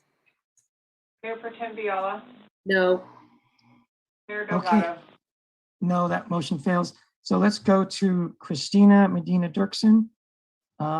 Wait, I'm so sorry. I'm not sure who was next. David, do you have anything left to say, David? I called on you, but give you the floor Well, back. we've motioned to extend to 10:05. We will not go past 10:05. So unless there's another motion on the floor to consider, and I thought we were motioning on the substitute motion. Wasn't that the motion? That was the motion after the call of the question. That was the motion that was to be considered, right? And that failed. When discussion is over, since the call to question failed, we will move to a vote on the substitute motion first and then the original motion. The call for the question was on the substitute motion. That was the motion on the floor, was the substitute motion. That was the motion. There were 2 motions on the floor. Aye. There were 2 motions on the floor, David. And then there was a third motion to call for the question, which failed. So we're back to where we were. Right. 2 motions on the floor. The call for the question was for the motion, the substitute motion. Correct, which is correct, because both motions were on And the that floor. motion Substitute failed. So motion would now be we're voted back to on the first. original. Yeah, so now we're back to Please. the original motion. Lisa, I think you have the floor. If David, you don't have any more comment? I have 2 questions. One is related to this because I'm now not sure what I just voted on and what we're voting on, what we are going to continue to vote on. So I need clarification. My understanding is the substitute motion failed and we're now going to vote on No, the substitute motion has not failed. The call of the question has failed. So the motions that were on the floor were a prime motion, which was followed by a substitute motion. So Right. the question is contained in those alternative motions. The call of the question was to vote on the question, which in this case would be the substitute motion first. Depending on the outcome of that vote, then the primary motion would be voted on next.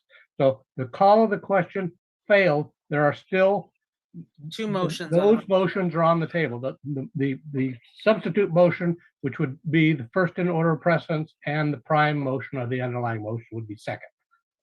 Okay, that's one thing. And then the second thing is about the time. I'm sorry, I need clarification on the time. We have extended our meeting to 10:05. My understanding is that there are some things on the consent agenda that need to be addressed this evening. City Manager, is there anything else that we need to address this evening? We can't answer that question, Lisa. We need to talk about the item, the agenda item at hand. The agenda item right now is the two motions on the floor. So we need to focus on those. Make a motion to extend to ask other questions that are not relevant to those. You can make a motion. But right now we're talking about the two motions on the floor. Do you have input on those two motions? I know I am voting for the first motion. Thank you. That's all I know. Look- Thank you. Thank you. Let's go to Christina Medina Dirksen. Thank you, Mr. Mayor. May I address a concern by Mayor Pro Tem? Yes, this is the time. Okay, so Mayor Pro Tem, one of the things that I want to point out to you is that what was provided to us from Chaparral, in my opinion, is incomplete. Their tax reforms are not dated correctly, and they're not even signed. The financials behind them, in my mind, I have questions about them. There is no elements here of volunteerism. There is no elements in their proposal of how they're going to make it work, where they're going to bring their horses from, or any community ties. As if you read through some of the others, there are some already set programs. So when we talk about out the gate, what NPS wants us to do, they want us to utilize the park for the public benefit. We already have an opportunity at where we are with these programs in place. I am personally not comfortable with accepting that references haven't been checked out. I know that might very well be the next part, but I do not feel comfortable with this proposal that is lacking in many ways, particularly one of the in the RFP that talks about a demonstrated ability to have financials.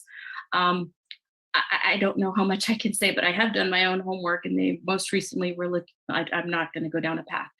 But I just want to say I am not comfortable with the financials that are presented to us. So if we do go into some communications with them, I am not sure that we as a city can look at our constituents with a clear face to say that this is a stronger proposal. This is a strong proposal, because it's not. It's not. What's happening in the other, we did not get a very detailed. I went through the MEAs, but we also have to take a look at, there was no community involvement on the panel. It was 3 internal staffs who did their best at the direction of management partners, but there was also lenses that were looking at other things that I don't know if it all encompassed community. So if I can just speak to your readiness to provide to Chaparral, I would really question the ability to understand their financials. And I think we do owe it to what would change the outcome the next time around might very well be a better understanding, because the MEA is offering everything that they're doing and more, considering the local ties that they have. So I'm sorry if I'm talking passionately, or you may feel that I have some personal ties. It's, again, I'm a community volunteer and I know what it takes. And I can appreciate when volunteers are included in a plan, and it is very much lacking in the one that is before us. That's all. Thank you, Christina. I have 2 very brief comments. I do not want a redo. I don't want to start over. I do think that we have not had an equal ability to be heard. The last 2 meetings, we did not hear from any other applicant except during public comment. So we've not had an equal hearing. We heard twice extensively from one applicant. We have not heard at all from the other 2 applicants, except in their fragmented ability during public comment. So to say that there was an equal access to all 3 applicants during these 2 meetings, I don't think we have had that yet. Mr. Mayor, we are going to run out of time here unless we extend. Bob, I have 10:03, Bob. I do too, but we have to take a vote on the motion. Okay, give me 15 seconds and then we'll deal with the extension or going to a vote? All right, thank you. Thank you, Bob. I think if we come back and hear from the Equestrian Center, that is not the same as redoing anything. It's giving them a fair and equal access to this city council before we, quote, kick them out, which is a 60-day vacate notice. Not kicking them out. In street terms, it is. We are at 10:04. Thank you, Bob. Before we give a vacate notice without hearing them, I think that is a disservice to our community. Now, let us go to a vote, or I'll ask a motion to extend to 10:15 so that Kathy and Lisa can speak. If that motion fails, we'll go to a vote now. Mr. Mayor, can we please? The motion on the floor is to I extend. understand, but can we please hear from the city attorney, I'm sorry, the city manager, if we need to extend longer for this evening in order to get. Don't have that time for discussion, Lisa, but if Oh my God. vote to extend to 10:15, we'll have that time. I motion that we extend to 10:15. I'll second. Okay. Roll call vote. Is there a second? I didn't hear it. Yes, there was a second. Okay. Councilmember Can we have a roll Medina call Dirksen. vote, please, Anita? Councilmember Medina Dirksen, Yes. Councilmember Burnett, No. Councilmember Berkeley, No.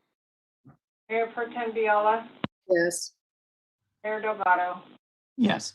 Okay, so the Mayor best way to Pro Tem. utilize our 10 minutes, Okay. Bob, how do we do a discussion about what we need besides this item without violating the rules to stick to the agenda and talk about the item before it? I think the item right now that we just concluded was a motion to extend and to deal with the matters that might be subject to that extension. And I think in that case, an inquiry of the city manager, if there are other matters on the agenda that must be dealt with, would be appropriate. Lane, can you take it from there? Thank you, Bob. Yes, our consent calendar items are we need to adopt. Council gave us direction, we pulled things off, but you gave us direction to put on those items that we really needed to approve. The public hearing for the accessory dwelling units, that can be, we probably should open that public hearing and then continue it to a later date so we don't have to renotice that one. The issue with the redistricting, we need some additional funds that if we don't approve those, we're going to perhaps miss some opportunities to do some outreach that the council may want us to do. Okay, so to reduce our stress tonight, I'll motion that we go to 10:45 to hear from the council members that have their hands up, to complete our consent agenda, to continue the public hearing that's on our agenda, and to address the redistricting funds so we don't run into any perils in that direction.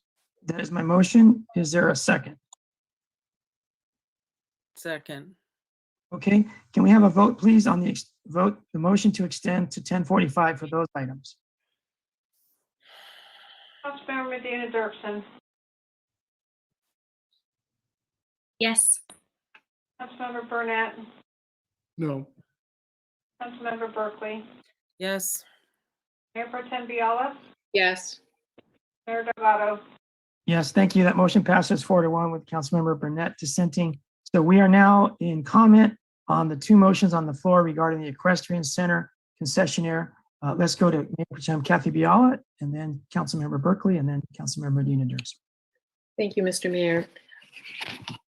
I guess I would like to hear a little bit of comment from the staff on the financials, whether it is indicated in the city manager's opinion that we need to have more scrutiny of the Chaparral's financials.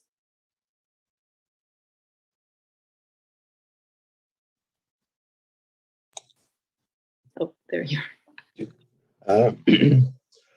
Yes, I would think we would definitely want to look at their financials, look at some of their their past audited financial statements, and we have not done that at this point. Okay.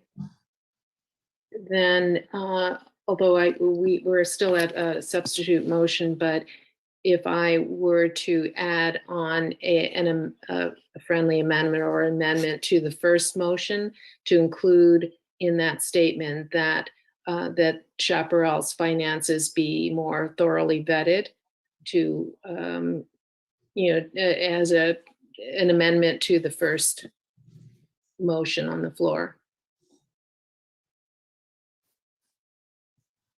Who made the motion? I can't remember. I think David did, and I second it. Yeah, Councilmember Burnett made that motion.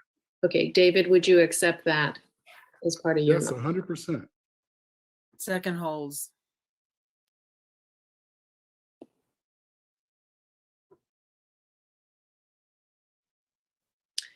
I would also like to say that the MEA and also the FOEF folks that were involved in both of those organizations have been the lifeblood of the MEC for decades now.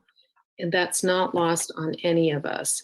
And I don't think that having Chaparral, if they are to be the identified vendor, I don't think that we lose those programs. The only thing we are saying that cannot be is long-term private boarding, because the NPS representative here has said very clearly that we cannot have that. That concessionaire agreement will be turned down by NPS. I think that that's what I read loud and clear. So if Chaparral is the identified vendor, none of the programs that are currently going on means that we don't have them, not at all.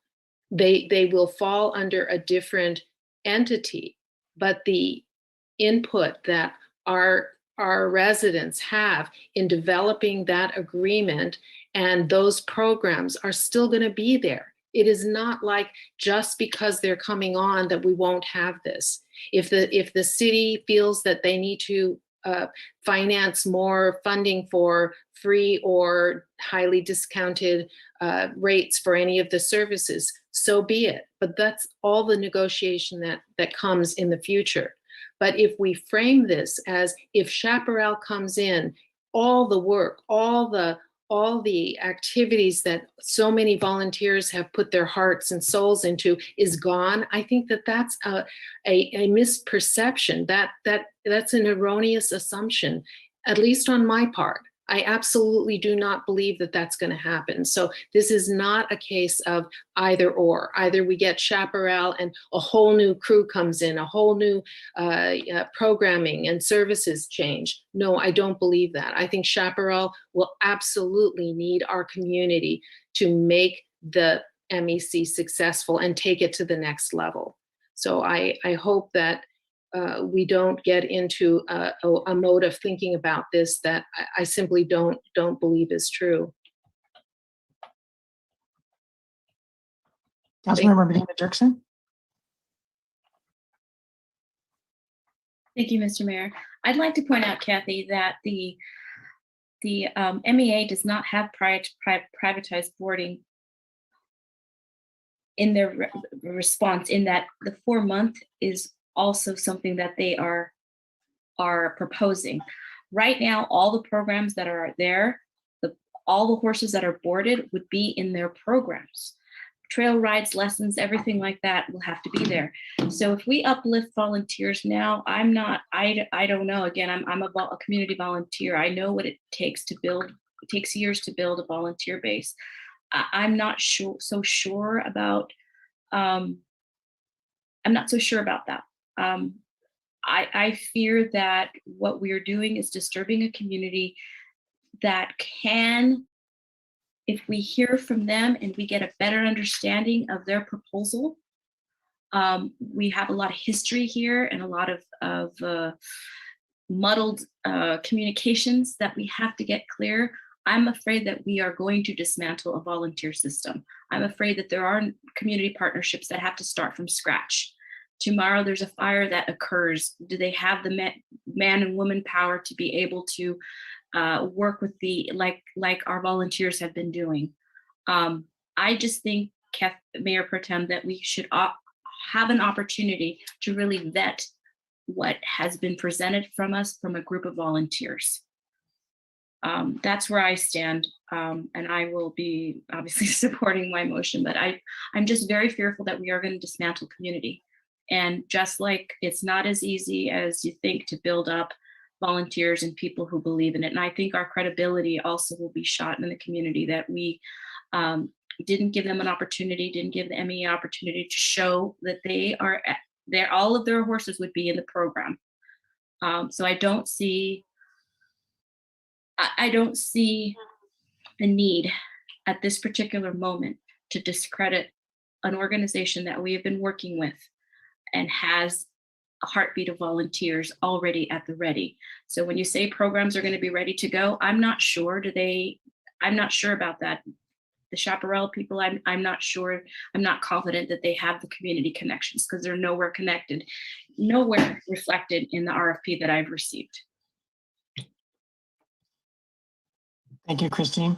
To expect people who live in the Bay Area for a nonprofit corporation to replace the volunteer effort that's built over 2 decades, I may be wrong, but I think that it might be fantasy. At the point, Christine and I, of practically begging to hear from those people that have run the operation, present their own proposal in their own words, not a redo, no different than the Chaparral Community Organization from the Bay Area has been allowed to present to us. We're about to give notice to vacate to one of the largest parts of the soul of our community without letting them speak to us in the same dignified, respectful venue that we have provided to the for-profit out-of-town company. And that is a gut punch. And I feel it, but I'm not part of the Marina Equestrian Association. But if I feel it, what is that going to say to Kyle Sullivan, Nicole Fisher, Jasmine Ruvakulova, the Beeries? What is that going to say to the people that put on the Christmas, the Halloweens, the fall festivals for many years?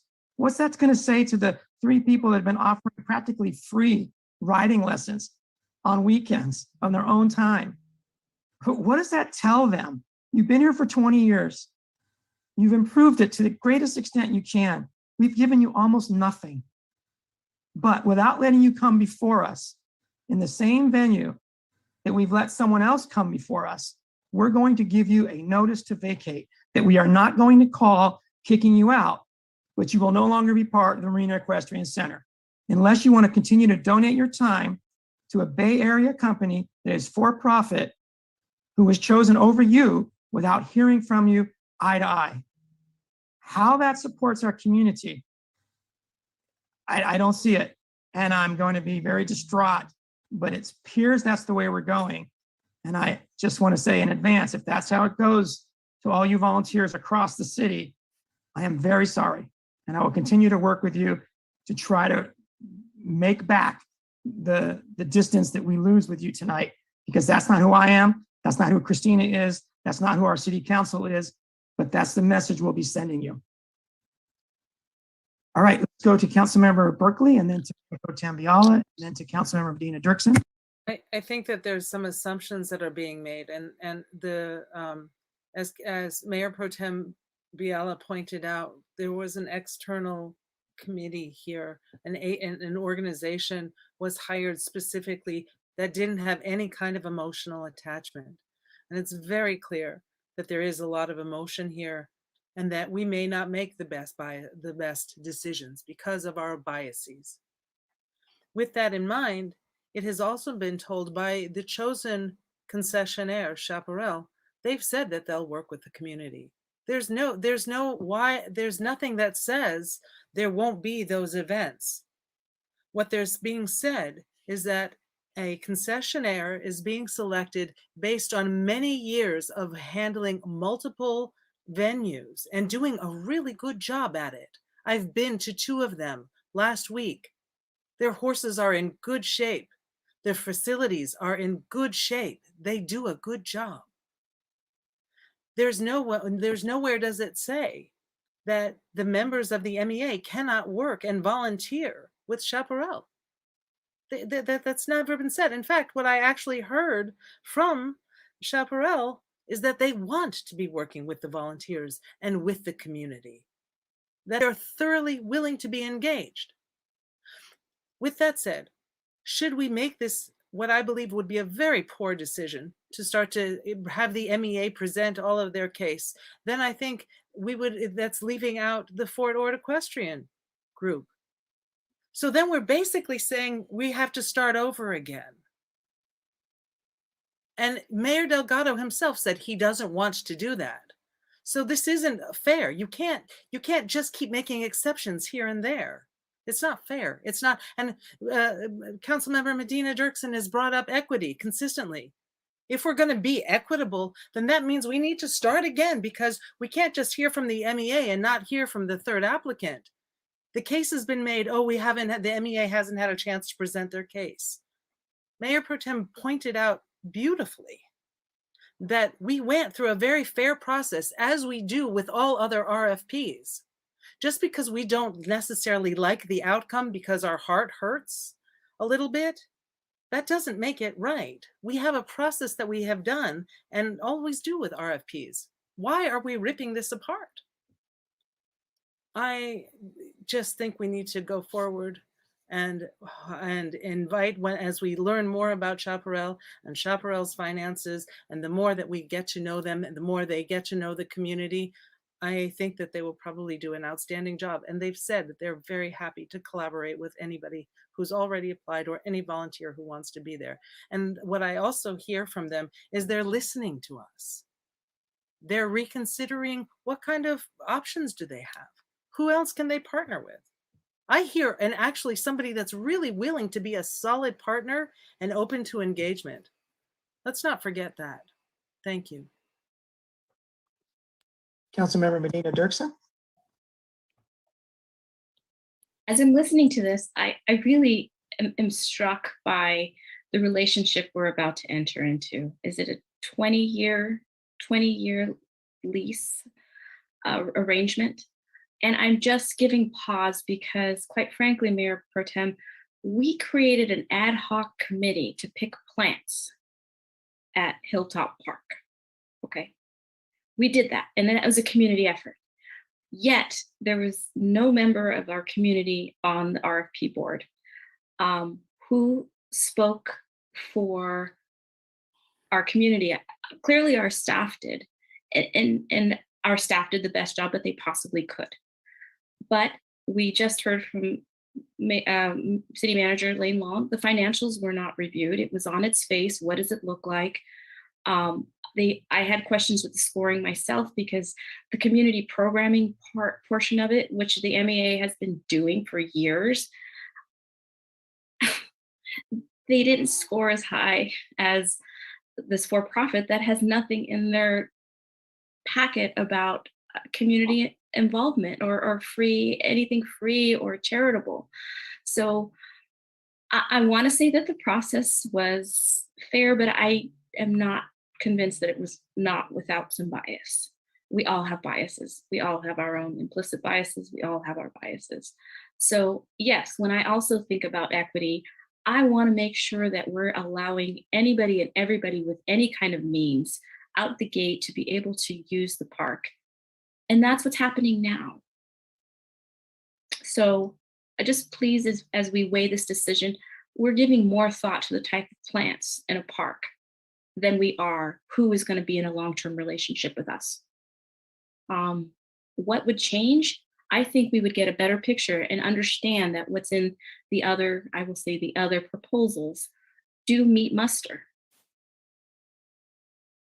So if I can just impart anything on it, is an opportunity for us to really weigh in, vet those two questions, what long-term is, or boarding. MEA is ready to go for 4 months as well, use horses in the program. And it's local. That's what pulls me closer, and a known commodity, a known organization. So please just think about that as we weigh this. plants versus a long-term relationship. I would like to see, I would have liked to have seen some public participation in the RFP process. We do it when we hire people. It's not uncommon, so that's what I wanted to add. I vote for the plants, but let's go with Mayor Pro Tem Kathy Biala. Thank you, Mr. Mayor. So let me sort of say how I view the RFP. I think it's a formal process that is clearly spelled out for any vendor that is applying. And to Council Member Medina Dirksen's comment about they don't talk about volunteers and charity and free programs. I'm not sure that that was in the RFP, and maybe Lane, you can answer that question, because if it's not in there, then that should not be part of what we criticize a vendor for if it wasn't in the RFP, because there are probably an infinite number of things that we could say is not in the proposals if it's not designated in the RFP. So I need to know whether those things are in the RFP, because if they were and Chaparral did not put those in, that is an omission on their part. But I don't recall that. Lane, can you answer that question? I'm gonna punt to Brian on that one. I think it refers more back to the program of utilization that was adopted and approved by council. Which doesn't talk about those kinds of things of charitable donations or free services, et cetera. It more talks about the uses, the allowed uses. And I think that we are forgetting that in the RFP, there are two fairly large sections that talk about this issue of public use. And it even specifies the 20% and the 4 months, et cetera. So there's two long paragraphs in there that presumably meet the NPS's requirements. But Lane, you just reported that the other two vendors in their finances depended on long-term private boarding. So it may have in the exact language of the RFP, but if you evaluate their finances and their finances are dependent upon something that the NPS will reject these proposals for, then we are back to, is the financial evaluation appropriate for across the board based on the NPS? And it could also be the other things like tax returns, et cetera. But I think that the NPS issue is also part of the financial evaluation. I see the RFP as giving us a broader understanding of all parts of the business. We're not talking about a volunteer organization. We're not talking about other entities. We're talking about a business structure, and that is presumably what the RFP was trying to get to. Not looking at individuals, not looking at the blood, sweat, and tears that have gone into this facility, but from a business evaluation. Lane, could you still comment on? Sure. And Brian jumped in, but the RFP really was structured around the program of utilization. And the program of utilization, the city council actually had an ad hoc committee, a lot of public meetings that put that together, as David Siegenthaler discussed, that he looked at that and felt that it was a document that would be in compliance with the National Park Service. And in that program of utilization, it talks about, lays out very clearly what the city's goals and objectives are and the desired outcomes from this process in the RFP. And so that was made very, very clear in that document. And again, that was a document approved by the city council that went through an ad hoc committee and a lot of public input into that document. Okay, and the financials, if they are tied into the program of utilization, then that was also evaluated, because that's what you said to us just this evening. Correct. We looked at all the finances of all the different proposals. And there's a lot of things in there that it's ideas, it's visions. I don't know if you want to use the word speculation, maybe hopes, and some of those are great. Some talked about like Chaparral was talking about their Western Village. We're not so sure that's necessarily an idea that we'd go with. Other ones talked about ropes courses. Others talked about all these different things. But those are all ideas that were put out there. But I think these things get flushed out with the council and the public as we go through and put together the concessionaire agreement. But when we evaluated, we looked at all those different criteria, and the private boarding has been an issue for a long time. And we talked that over with all of the different proposals to make it very clear that was really an important issue. And that was an important issue with the National Park Service. Mm-hmm. And that's my biggest concern right there. Thank you. Councilmember Burnett. Thank you, Mr. Mayor. So the characterization of Chaparral has been that they're for-profit, blood-sucking, horse-threatening, community-destroying people. And I visited the operation in San Francisco and their other location. And what I saw were people who really cared about horses and public enjoying horses. There's been some, let's say, characterizations about, this is the end of volunteerism as we know it here in our city. And I would imagine that Chaparral would be rather enthusiastic about having volunteer come and help them do the different programs that are needed by our city. For me, the bottom line is I want to see horses in our community. If we go recommend a concessionaire that is going to have a condition that prevents the NPS from approving it, we won't have horses. We won't even have the property. We'll have the property will be sold off, and they'll probably build houses there, right? So to me, it's very clear.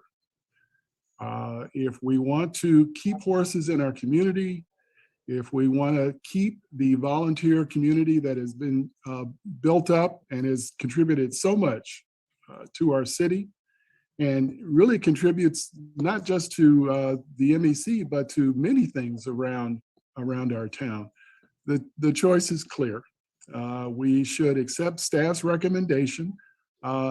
Lane, Terry, and I think Brian was the other evaluator, or I'm sorry, but I don't see them as being haters of our city or destroyers of volunteerism or wanting to bring in some cold capitalist to ruin what has been built up over these years. I see them as thoughtful, caring, but most importantly, what's economically viable for our city? What will work in that space, right?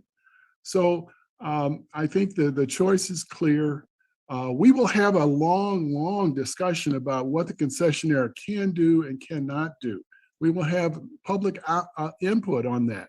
It is not that we're going to give them the keys and say good luck and hope you don't destroy it. No, it's going to be a relationship that we will build with them. So there's been a lot of emotionalism around this issue. I understand that, but the facts have been muddled by characterization and the use of statements without facts.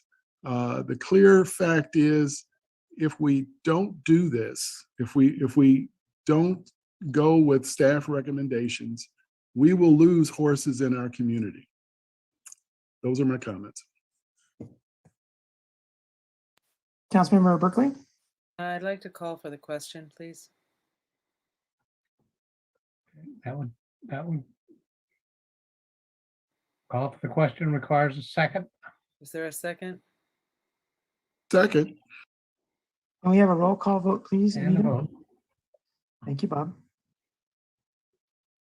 Councilmember Medina Dirksen, No. Councilmember Burnett, Yes. Councilmember Berkeley, Yes. Mayor Pro Tem Viola, Excuse me, I just need to confirm, we have already voted on the substitute motion? No. we have not voted on any motions other than we're So calling we're for doing question. call for the question right now. Yes. Mayor Pro Tem Viola, Mayor Delgado. Mayor, you're muted. No. No, my vote's no. Thank you. That motion passes 3-2 with myself and Councilmember Medina Dirksen dissenting. So let us now go to a vote on the substitute motion. Substitute motion. Mr. Mayor, should we restate the substitute motion just for clarity? Go ahead, Christina.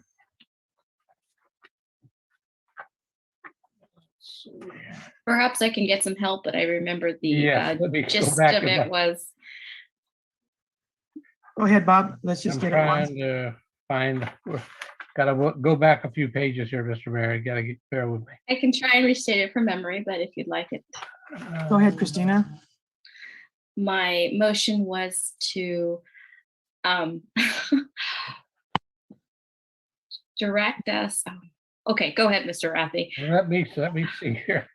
Gotta find it. Let me jump in. So your motion talked about that you wanted to have a process to review the MEA proposal with Yes. the caveat that David Siegenthaler review it, as well as look at compliance to defining short-term boarding and defining public use. Yeah, I think I have, yes, I believe the city manager is correct to define the terms outstanding, which I believe were short-term boarding, and define what public use is, define the terms outstanding and entertain, present the MEC proposal with an opportunity for National Park Service to opine on the viability of that proposal, of the MEA's proposal. So And does the- that and the- include a presentation by the MEA? Similar to the presentation we heard from Chaparral Corporation. Define the outstanding terms and present the MEA proposal. I assume the intent there is that the proposal would be presented by the MEA. I don't know who else could, authentically present it. With an opportunity for the National Park Service to opine on its viability. And that was seconded by the mayor. I don't know if I used the word opine, but I like it. I don't think you did, but I was trying to define it as best I could. Thanks for bearing with me. All right. Can we have a roll call vote, please, Anita, on the substitute motion? Medina Dirksen, Yes. Councilmember Burnett, No. Councilmember Berkeley, No. Mayor Pro Tem Viola, No. Mayor Delgado. Yes. Thank you. That motion passes, failed. Fails. Councilmember Medina Dirksen and myself dissenting. So if we can have a roll call vote, please, on the original motion. Which, Mr. Mayor, Councilmember Mr. Mayor, Member Medina Dirksen, I think we should probably restate the underlying motion. yes, and then we to can make have sure. discussion. And then we can have discussion before we go to the vote, please. no, we had a call for the question, Kathy, so we cannot have any So- discussion. So the motion was as recommended by staff with the addition of recommendation by Mayor Pro Tem to include further vetting of the financials by the Chaparral Corporation? Yes, I believe that is correct. And the exact language I think that you used is the language that was included in the resolution for the package. Yes, it was. Thank you. Yes, Just sir. wanted to be- Mayor Pro Tem, did I characterize your addition correctly? Mr. Rathi, may I add another friendly amendment? No, there's a No, call not for at the this question. point. No. You voted for it. We Okay. passed it by unanimous council. Please, let's proceed to a vote, Anita. Councilmember Medina Dirksen, No. Councilmember Burnett, Yes. Councilmember Berkeley, Yes. Mayor Pro Tem Viola, Yes. Mayor Delgado. No. Thank you. That motion passes 3-2 with Councilmember Medina Dirksen and myself dissenting. So Elaine, do you want to take it from here? You want to do the consent next to get that behind us? Yes, if we could do the Okay. consent would be great. And Okay. then Matt has a really. Because of the time, I'm going to ask that we extend to 11 o'clock to reduce our stress. Second. Can we have a roll call vote, please, Anita? Councilmember Medina Dirksen, Yes. Councilmember Burnett, No. Councilmember Berkeley, Yes. Mayor Pro Tem Viola, Yes. Mayor Delgado. Yes. Okay, let's entertain, that motion passes 4-1 with Councilmember Burnett dissenting. Let's move to the consent agenda. Does any member of the public wish to pull or to ask a brief question or make a brief comment on any item on our consent agenda? We'll open up the public comment on the consent agenda only. Elizabeth and Jeffrey, I think you're left over with your hands up on some other issue. But we'll give everyone a couple moments to raise their hand if they want to comment on the consent agenda. Not seeing anyone, let's bring it back to council. Do we have a motion? No, No. motion, we approve the consent agenda.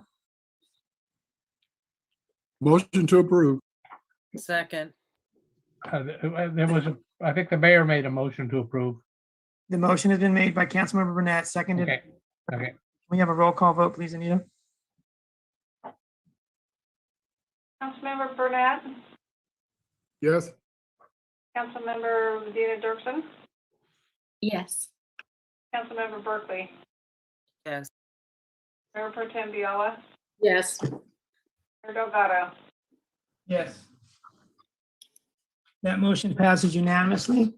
Let's move to public hearing 8A to continue this. Bob, can you give us the right language to continue this hearing? Yes, that on the agenda this evening, that the public hearing is under item 10A. This is to open a public hearing and take testimony from the public, read by title only, and introduce ordinance deleting definitions and making certain changes to the zoning ordinance regarding accessory dwelling units. At this time, since this matter has been noticed, it would be appropriate to open the public hearing, and we could hear from any members of the public who wish to make comments this evening.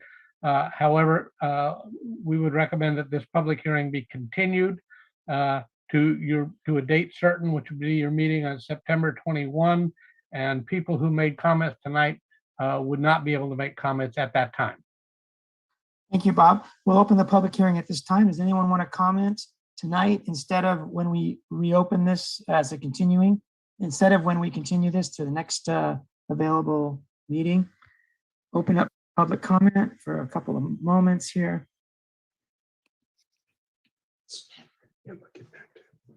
All right, not seeing any commenters, we'll close the public comment. Bob, do we need a motion to continue it or move on? No, you could just declare Mr. Mayor, you could just declare the hearing continued to the date of September 21st, the next council's next regular meeting. Okay, so we will continue this hearing to that date, and public comment is closed for this tonight. We'll reopen it as we continue it. Are there any other items of business, Blaine, that we need to accomplish tonight? Yes, on other action, we had the Trepepi Smith contract, and Matt has just a really brief presentation. He can cover what those proposed amendments are. Okay, I don't see it in my agenda under 11. I don't see anything, so I think I must have an outdated agenda. Mr. Mayor, it's under 8B this evening, other action items. After the, it's right after the. Yes. Okay. All right. So for the Trepepi Smith outreach, public outreach contract, can you go ahead with that, Lane? Thank you. Mr. Mayor and members of the council, I'll keep it very brief, and that's this item adds, if you were to go with staff's recommendation, we would add 2 public workshops, which would be on November 19th and 20th.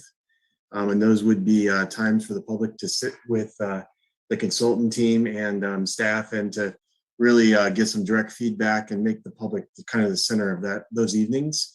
And then also learn directly how to do the mapping software. So these aren't public hearings for the council. These are just for the community. We would also add, if you think it's a benefit, an additional graphic mailer. Our first mailer is going out starting today, and it'll be mailed out over the next 3 days to all the residents within Marina. So if you would like to add a second one, we've got that option here for the price there, which is a $1,675 plus another $5,000 for printing and postage. And we've also added an option to add 3 additional languages. So we would have English, Spanish, plus 3 additional languages, translation of the printed materials, not the online website, because that's all translatable as it is, but this would just be printed materials. So with that, we also would add $5,000 to the contingency, again, for that postage for an additional flyer. So our total budget then would be $115,000 for this whole project. Any questions from council? Thank you very much, Matt.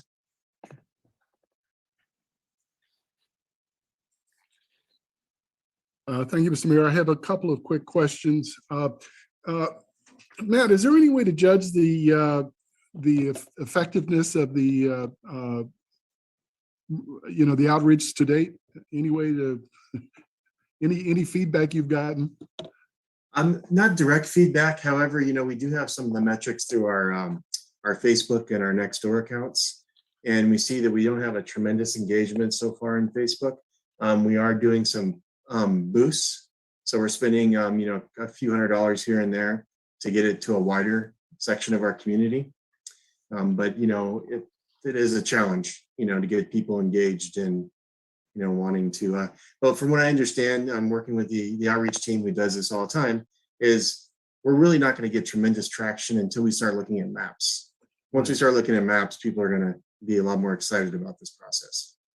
Right. Has there been any further discussion among staff as to the possibility of perhaps roping off Vince DiMaggio or some public space and having some kind of public event where we would be able to have people, properly social distance and masked? I think that might generate some interest. I think confining us, in some room would probably be the more effective and efficient way. But with the Delta and all the other things that are going on, I don't think I would be comfortable with that scenario. But have you guys talked about, I don't know, maybe the corral at the equestrian center? We could put everybody in the center and rope it off or something? Well, those are very interesting ideas, and we could definitely pursue those. I would think we need some place where we could use space heaters at least by the time we get to November, if we do it outdoors, because these are evening events, except for Saturday morning. But we don't know in November if we think hopefully we're going to be in a good place so we can have an in-person meeting, but it is possible. Oh, so you were planning an in-person? I didn't. Yes, see I'm that. sorry if that wasn't clear. Yeah, okay. we are budgeting in person. And then if we have to fall back to virtual, that's not a big deal. And then it'll cost a lot less, actually. Okay, my experience with the mailers, I know when I get political mail, the first thing I do is head for the trash with it. And so I don't think it's really an effective means, but I think there are a number of people that might be impacted. If there's a chance that one extra person will find out. I think $1,600 is a considerable amount of money, but I think in this effort, I think it probably would be worthwhile that we consider the mailer. Those are my comments. And Councilmember Burnett, along those lines, perhaps we could look at, I just was thinking maybe the Marriott Spring Hill Suites, they have their meeting space on their main floor. They can open it all up. It's quite large, and they actually have doors that open up to the outside where we could get ventilation, and that potentially could be another venue that we could do it indoors and get some more space and a lot more ventilation. I think the key mover, along with the maps, is having a proper display. Somehow we need to have a large screen, someone able to project these maps up and people are able to see, well, if we district this way or this way, and why we can't draw lines willy-nilly, that we have to respect. Councilmember Burnett, I'm sorry to interrupt you, Councilmember Burnett, but we're on the time for questions. I don't know if council wants to just waive that normal process, but that's where we normally are at this point. Did you have any more questions, Councilmember Burnett? Okay, let's go then to Marina Dirksen and then Kathy Biala. Thank you. Thank you, Matt. Are we engaging our business community in this plan at all? It occurred to me that we have good opportunities to catch people when they go in and out, certain businesses that cater to the demographic or are frequented to the demographic that we need to engage. I guess specifically to the businesses, we are engaging the Chamber of Commerce, and we can expand our mailing to be to the businesses as well. We're currently just sending them to residents within the city. It's not a huge expansion of our mailer in order to send it to businesses as well, but we can do that. Thank you. I'd like to see that. And that's no more questions. Sure. And of course they're invited, and we want them to be, part of anything that we do. So yeah, we just got to get the word to them. You're right. And with that might also come a special reach out, possibly to get them to put stuff up on their walls, or even possibly, is it possible? Maybe, I guess it's for the chamber to engage them in a way that possibly could use maps.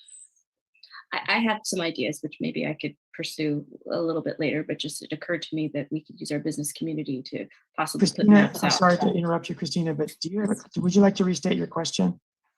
Can we also ensure that we get maps and flyers and instructions to our businesses as well, in hopes that they could pass it on to their patrons? Or maybe we do that to the chamber.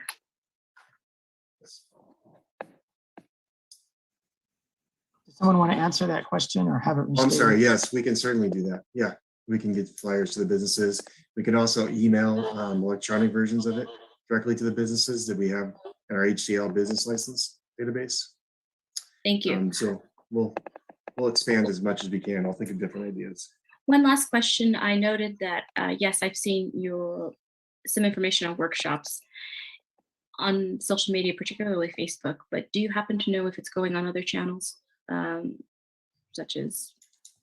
you know if it's going on other channels? We know Nextdoor is a fairly wide used thing within our town. So we have an agency account now, which hits all the neighborhoods within the city. So when we post on Nextdoor now, we should be hitting all the neighborhoods.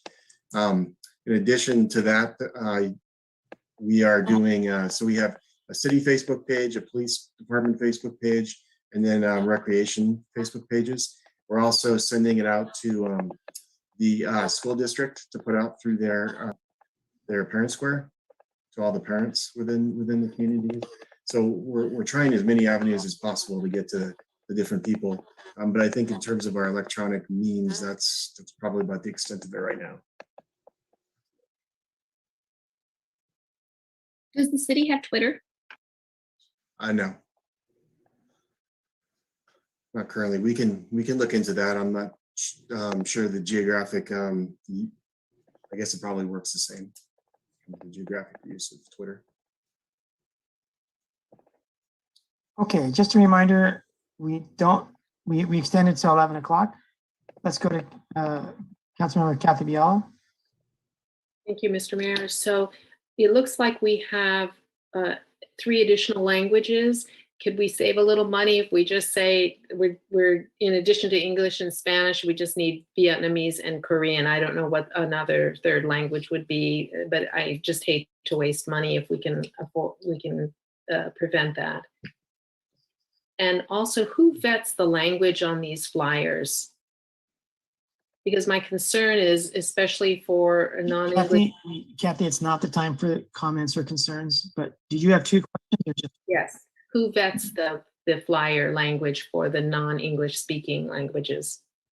To your first question, I'm going to guess that it's probably it depends on the language. Some are more expensive than others, But if you only go with 2 versus 3, we will save a little bit off of that $995 for sure. And Um, the mailers too. So the mailers, yes, as well. So in terms of who vets them, though, the cost here is for actually a professional service, and they being our outreach team has gone out and found a semi-local. I'm forgetting exactly where they're based in. There's one in Monterey that I guess was very expensive, and there was a second one that they found was a much more reasonable deal that they were recommending. But these are professional translators, is what they do. So we have to rely on them. Okay, thank you.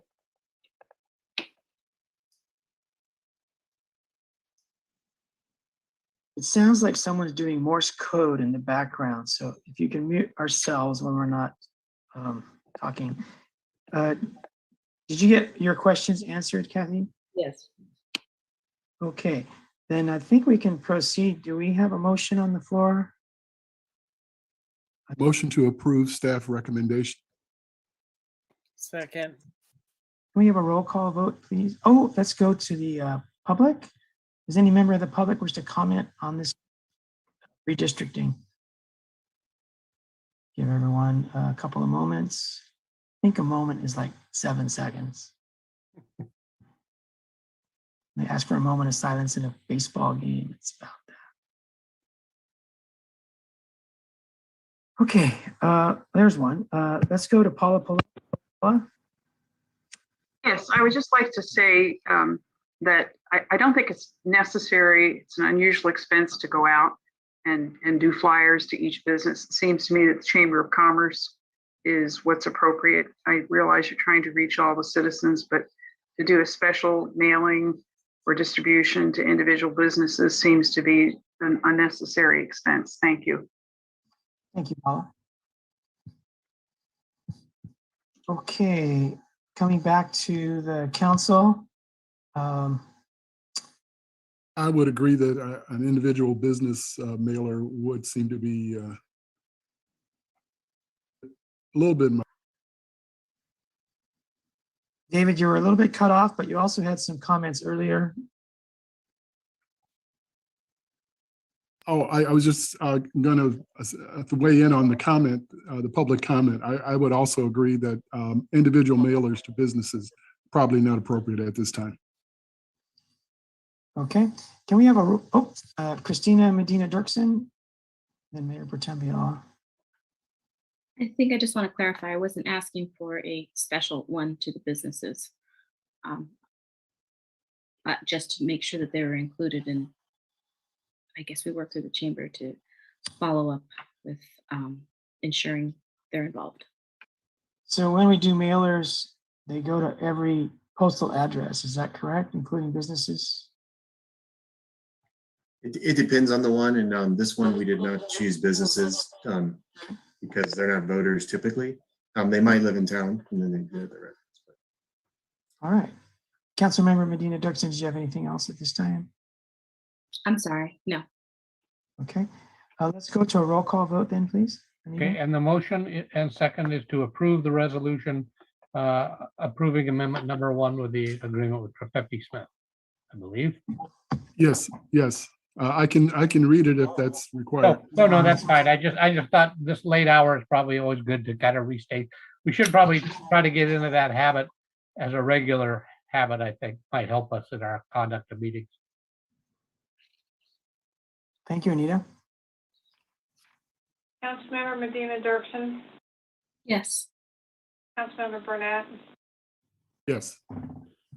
Councilmember Berkeley, Yes. Mayor Protem Viola, Yes. Mayor Delgado. Yes, thank you. That motion passes unanimously. And I think we are ready to adjourn. Have a good evening, everyone. Mr. Mayor, before we adjourn, I'd just like to say for the record, I think that we should extend, and I believe he's already left our meeting, we should extend our thanks to Mr. Siegenthaler for again taking his time to attend our meeting.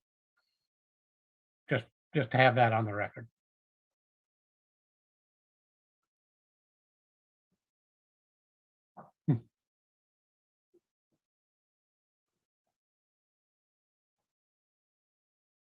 Good. I think we lost Bruce. It appears. I think the mayor closed the meeting. He may have closed the meeting.